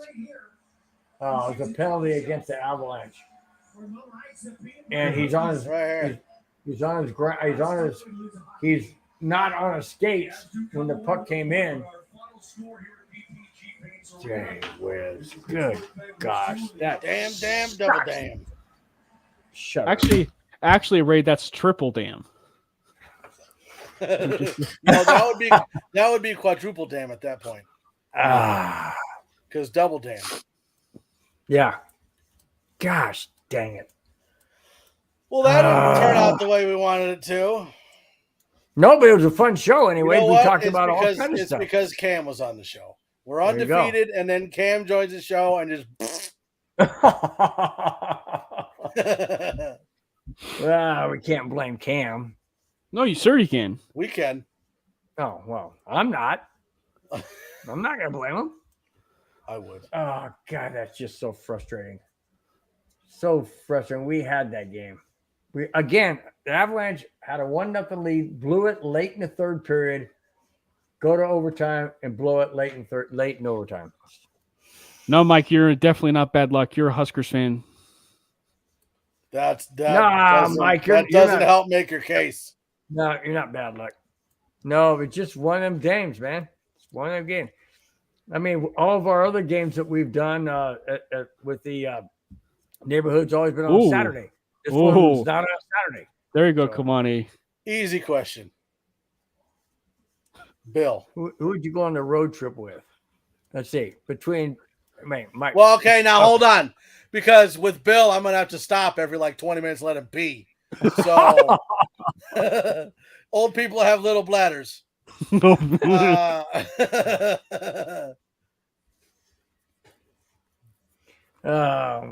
on what we're doing. Depends on what is that supposed to mean? Depends on what we're doing. I don't even know if I want to go down that road. Well, I wasn't going to go dirty with it, but if you're going to, then I'm not going dirty with it. But yeah, I don't know what depends. So if you're talking football game, or you're talking about hanging out with the guys, you're talking about dinner, you're talking about movie, which obviously that would be Cam. Well, that's what I'm saying. If we're going to go to a concert, or if we're going to go to a movie, or if we're going to go to a camp or something. Cam and I are the same age. Whereas if we're gonna go Howdy Doody Land with all the old people, then I'm gonna go with Bill. You know what I mean? Howdy Doody Land. The show Howdy Doody. The neighborhood is really involved into a whole conglomerate of whatever. It really has. I mean, it starts out legit with we're going to talk about hockey, or we're going to talk about football, and then it just goes into whatever. That's still being determined, Mike. No, related. We're not related. We're not related. And last I checked, I thought we were friends. So we'll find out next show if I'm on. But same question. Kamani says same question for Bill and I. So I will say, if I'm going on a vacation and it evolves around going to visit the Air and Space Museum, I'm taking Bill. Okay. That'd be a good idea. That's a good idea. And now if it evolves around a trampoline park, you take me. I don't know, doing something irresponsible. This guy right here. That'd be me. That would be this guy. That would be me. So if I have a question, if the question's to me. If you have a question. I may have an answer. No, I'm talking about what Kamani said. If I'm going to go involved with, let's say, hanging out in Colorado and seeing the different sites and getting behind the scenes, so I'm going to take him because he lives there. He knows all that stuff. Damn. If I'm going to a football game, if I'm going to get down the tunnel and stuff like that with who Mike knows and rub shoulders with, I'm going with Mike. Damn. I know some people Cam does. Huh? Well, no, Glenn wasn't in the equation. It was me. It was between me and you, Cam. So I don't know. I don't. Hey, Glenn, I'm not pissing you off or anything. Okay, I'm not doing that. I'm just saying the question was between me and Glenn Cam right now. No, you're not. Or if Glenn's even listening, he's probably in that too. Bill said you're a dumbass. I did not say that. Oh my gosh. Text sent. What'd you say? Bill said you're a dumbass. I didn't say that. Bill wants your ding dong. That's what I said. You almost got me, dude. I almost did. Almost got me, man. I told Bill one of these times I'm going to get him to do a spit take. It's gonna happen. Almost. I was right there, and you're in. I would go with all three of y'all and bring a box of ding dongs and a case of Mountain Dew. You're in. And then I'll bring the ho-ho. Wow. Oh my gosh. A box of ding dongs and a case of Mountain Dew. That's And don't forget the ho-ho. Oh, that's so good. That's good stuff. Cam's man. bringing a date from farmersonly.com. Come on, you never disappoint, man. You never disappoint with your questions and your comments, man. You're spot on, dude. You never disappoint. Good gosh. Well, I always love doing the anybody doing it's a joy. Go ahead, Bill. I was gonna say anybody. What's everybody doing with for Super Bowl? I know I can't. You never said what you're doing. So I'm having some friends over, and we're gonna do some pizza, and we're gonna have a whale old time, and yeah, so it'll be a lot of fun. Nice. I enjoy you, Kamani. There you go. That How about you, Mike? Really weird. You sitting at home? You always. Well, I always was going to do. close the show because I got to go take a shit, but you decided to continue to talk, so I'll just squeeze my cheeks as I sit here and talk about whatever you want, Bill. I'll bring the ding dong. Well, it's not going to fit in there right now. Colorado Springs Dragon Man's Military Museum, best in the U.S. YouTube this place looks amazing. I want to go. Ooh, Colorado Springs. It's about like 30-ish minutes away from me. I will be stuck with the fiance. Well, whoa! Come on, time out. Come on. That's nothing. You never say stuck with a fiance or stuck with a wife. Listen, are you? What are you telling them to lie? A ding dong. No, I'm just saying. Don't say the word stuck. Just say I'm with her or I'm enjoying my time. Don't. Okay, but that second one's a lie. Don't start off on a bad foot, man. I don't know what's funny, dude. You're getting ready to get married. Don't start off on a bad foot. I don't know what was funny. You giving advice or the fact that you were lagging while giving advice? I don't know. I don't know. You always know when you get Cam when he snorts into the mic. That's when you know that you really got him going.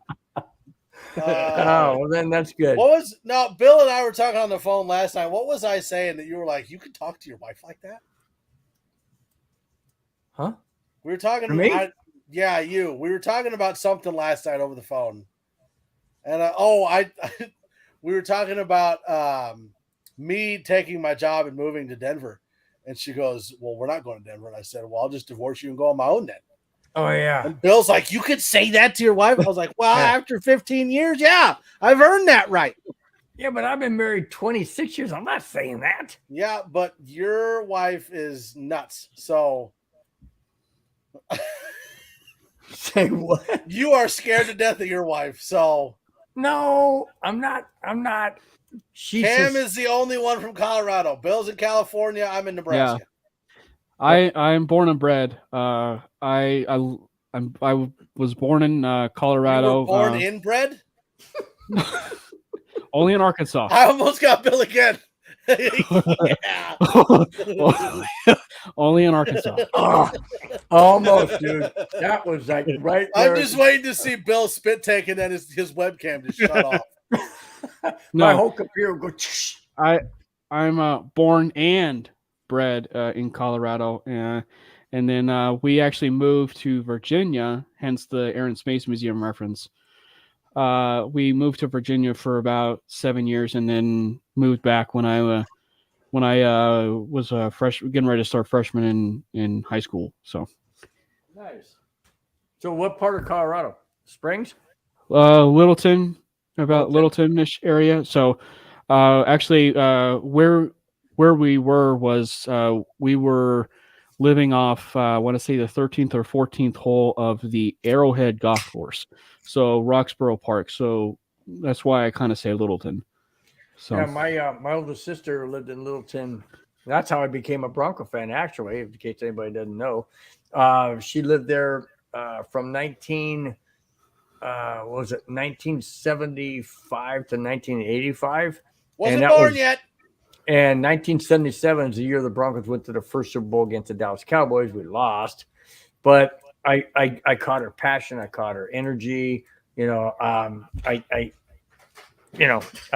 just gravitated because of her emotion and stuff, and that's when I became a Bronco fan in 1976. So you became a Bronco fan because of your wife. Smart decision. No, because of my oldest sister. Oh, I thought you became a Broncos fan because they lost the Super Bowl. It's like, well, that's a bad reason to become a fan. No. My oldest sister lived in Littleton, and she would. They lost. Woo! That's my team. Well, because back then, there was no internet and nothing like that. So she there was radio. Hey, did you see the Bronco game? No, I had to watch the stupid Chargers, blah, blah.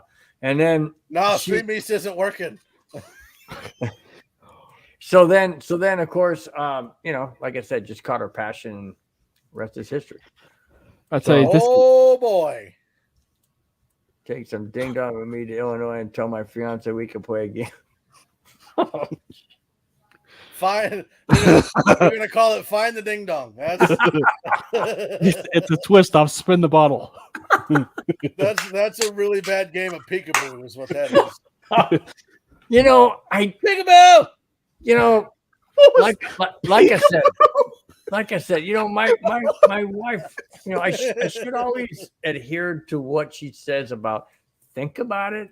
I thought about it, but I still said it, and I knew it opened up a whole can of freaking worms, but well. That's what it is. They get really mad when you do that, though, so don't do that. When you do what? Don't do that. Huh? Peekaboo! Don't What's do that that. They don't like that. Oh, never mind. I'm not going to ask. Never mind. Put Wearhead. You really want to make them mad? Do that. Oh, stop. Now I know what you're talking about. No, you can. How many ding dong can you fit in your butt? All right, we're not going to talk about that one. We're going to move on from that topic. We'll save that for the OnlyFans. We'll save that for when Bill can give us an answer. Oh my God. Boy. Something tells me I'm that kind this of is hoping not that going to that go was. away anytime I'm fast. kind of hoping that was like the name of the game, and he wasn't actually asking us how many we can fit in there. I'm just gonna throw that out there. See, Cam, this is why we miss doing the neighborhood, because we get to have conversations like this. See, Cam, you never know what. We start out with a hockey game, then we went into 5280. We talked about football, and then we went into movies. Then we went into TV shows, and then now, to be fair, you brought up the ding dongs. We it were was the perfectly most fine embarrassing- talking about Superman and Batman and TV shows, and you it were like, was ding dongs in my butt. Let's talk about that. Kamani asked, what is the most embarrassing thing that's ever happened to you? You should have said your second story, not the first one. What was the second one? I don't know. Something other than ding dongs in your butt. Well, that was the most embarrassing. I'm an honest guy. I say that on my show every Friday. I'm brought to you with honesty. I say everything truthful. And this is what happened. You said it was the name of the game. Okay. I'm glad. Are you sure? That's the name of the game with the okay, cool. Because I don't think you want to know the answer. Nor do I want to find out what the answer is. But I just want to say there are a lot of sound bites in here. So if there's any way that we could possibly do certain snippets. Yeah, we're just loading up YouTube shorts right now. We're literally loading up so many shorts. There's just going to be random videos of us going peekaboo, just all over Twitter. And of course, when I say loading up shorts, I don't mean foul moves. There they go again. Yeah, you do. Loading them up with ding Or do I? Yeah. Or do I? California, Colorado, Nebraska. How does that happen? We're all Bronco fans in all different God, parts if of the only country. I knew. The two-word answer for that is social media. This ad is sponsored by Ding Dongs. See, I told you. At the end of the show, we would literally get sponsored by Ding Dongs. Not exactly, but we get sponsored by Ding Dongs. There you go. I think it needs to be something more like Haynes. Ding Dong. Ding Dongs. Bill's new nickname, Ding Dong. Jeez. What do these two things have in common? Ding Dongs and Fruit of the Loom. That's what it needs to be. Glenn. Ding Dong Bill is the new nickname. Was the ding dong half eaten? What? I don't know. I was asleep. Gosh. But It was smeared all over everything. But see, my question is like, how did you clean it up? I went and took a shower with my freaking. He's in there like standing in the shower with his cheeks spread. Like I was, dude. I was. It was jammed. Rinse out. Rinse it right out. I don't need the description. I don't need the description. It was just nasty, dude. But I had to go in there with my. Bill basically turned the shower on and dropped the soap. Is basically what happened for him to get it cleaned up. And the soap just happened to be the ding dong. Bill struck oil. Oh my gosh. You know, I know this is not going away anytime soon. Well, obviously, now that's on public record. Exactly. Oh my gosh. That's how twerking got invented. Bill's like, get out.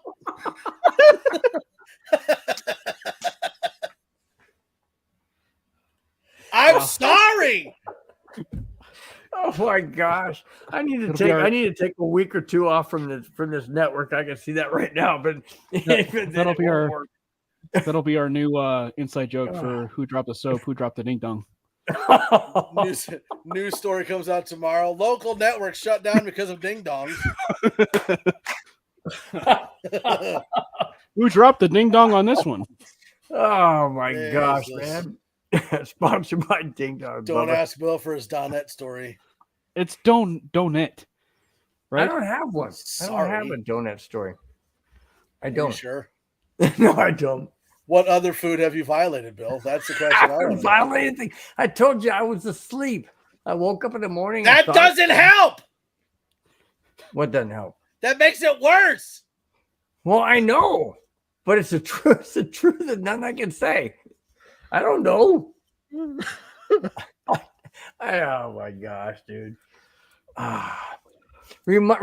Hey, Cam, if this ever happens, we're doing a neighborhood like this and you're on here and a question comes up, please tell me not to answer, just to take the fifth or something. Oh no, I'm having you answer.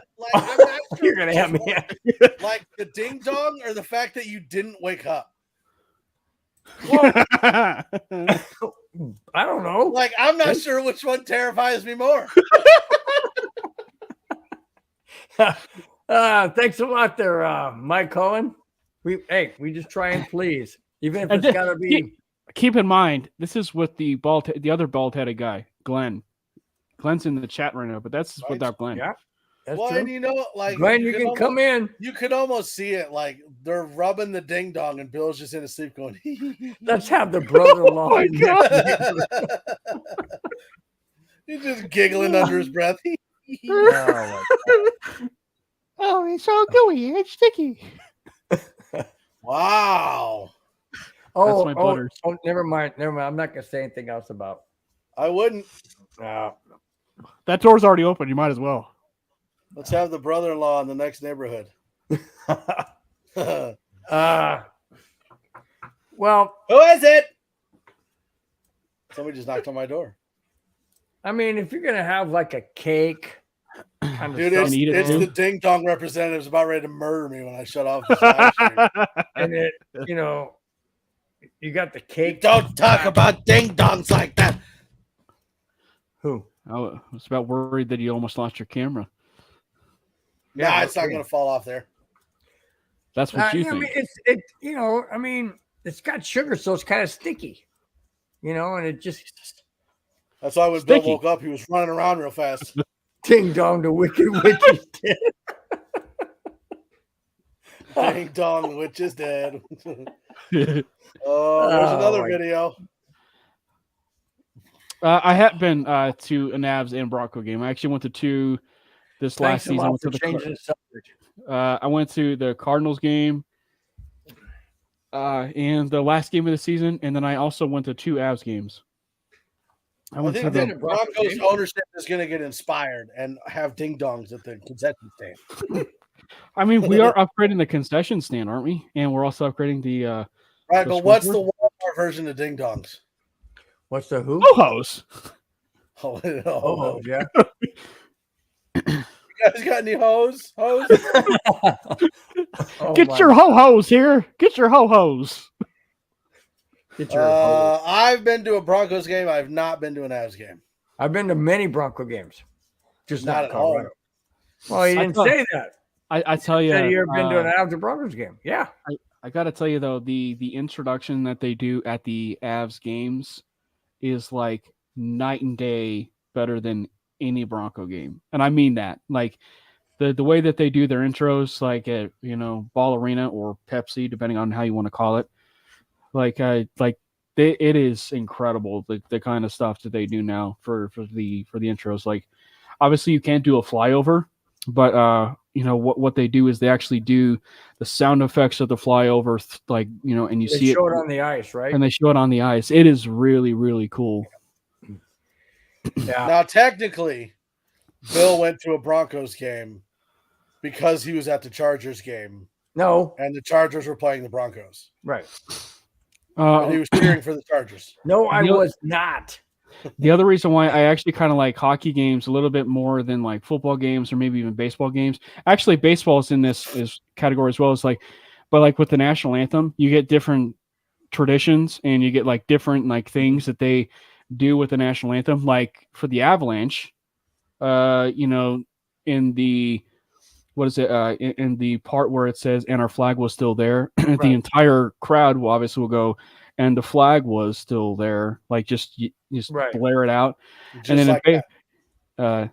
in all serious too, and the flag was still there. Mhm. And then like another example is like in baseball, the Baltimore Orioles, whenever they do the O part, like O, they just say the O's for the Baltimore Orioles. Like they just say O's. So it's kind of cool. So, but admittedly, I do like hockey games probably a little bit better than in person. What I think is pretty cool is when the Braves, when they sing the national anthem for the Braves, when they at the end when they go and the home of the and they yell out Braves. Yeah, which I think is that's pretty cool. I actually used to do that when I was little. Yeah? Actually instead of I wasn't a Braves fan. Like I would literally say the home of the Braves and Yeah. literally So That's cool. yeah. It's all good. Oh my gosh. So has this been fun? No, it's not. I don't know yet. We'll find out how well I sleep tonight, or how if I have any nightmares of ding dongs. If you wake up in the middle of the night and all of a sudden you go, "Woo!" I can already tell I'm assuming my wife has heard a little bit of this, and she's gonna go peekaboo in the middle of the night. Peekaboo. Never What? know. Oh my gosh. God. What'd you say? You're the one On who- that wonderful note, Well, I don't know what you said. peekaboo. Oh, I didn't hear the boo part. Good Lord, peekaboo. Jesus See? Christ. That's what I thought you said. Well, Pikachu, Jesus. On that wonderful note, it's been great being on the neighborhood. We love seeing all of you, everybody that's joined us. Mike, Bubba, Glenn. Well, not Glenn. Mike, Bubba, Kamani. He's officially George Costanza now. Yeah, George. Ray, Avatar, everybody that's joined us on the show. Appreciate it. We love doing the neighborhood. It's a lot of fun. Cam, thank you for joining us as Yeah. well. You Yeah, made loved it it, man. interesting. Yes. I don't you did. know if we would have had the ding dong story if you weren't on the show. No, we would not have. had. What Just can I throwing that say? out there. What can I say? I help reach shows reach epic proportion. There just we with me go. being her. Well, So, it was epic. I'm obviously not just sure in to- the right direction. just to recap, the Penguins win 2-1 over the Avalanche. Boo. Bill and I will chat about the next game we're going to do. We'll let you guys know. Obviously, we're not doing the Super Bowl, so go Eagles. Fight, Eagles, yeah. fight. No, we're not doing that. Hey, We're not. I Doing like all that. I like that. But, I like that. but One yeah. lesson. thanks. What you guys need to book a tour? I'd pay for a ticket. Bill's bringing Right? the ding dongs. It'd be like the blue collar comedy tour, except it'd be like Yeah, the ding dong. We call it the ding dong tour. Ding dong here, ding dong there. oh my gosh. But just Bill, remember, Bill, ding dongs go in the mouth, not the butt. Just Just pointing that out. Just for future reference. But yeah, thank everybody for joining us on the show. Make sure you check out all the other shows on the network. We've got the Cluster Puck podcast on Mondays. We've got the 5280 and Sports Nonsense and Whiskey, both on Tuesday, one right after the other. Wednesday, you got the Wild Wild West. Friday, you've got Bronco Breakdown, Bronco Bill. And then, well, no, that's on Wednesdays. And then you got Broncos Breakdown, Bronco Bill on Friday. And then, shut up. And then at some point during the week, we'll have the neighborhood with the Avalanche, where we talk about ding dongs and Wild Wild West and whatever the hell else we talk about. And just before we leave, some parting wisdom. If you haven't before, go buy some ding dongs and just experiment. See where it goes.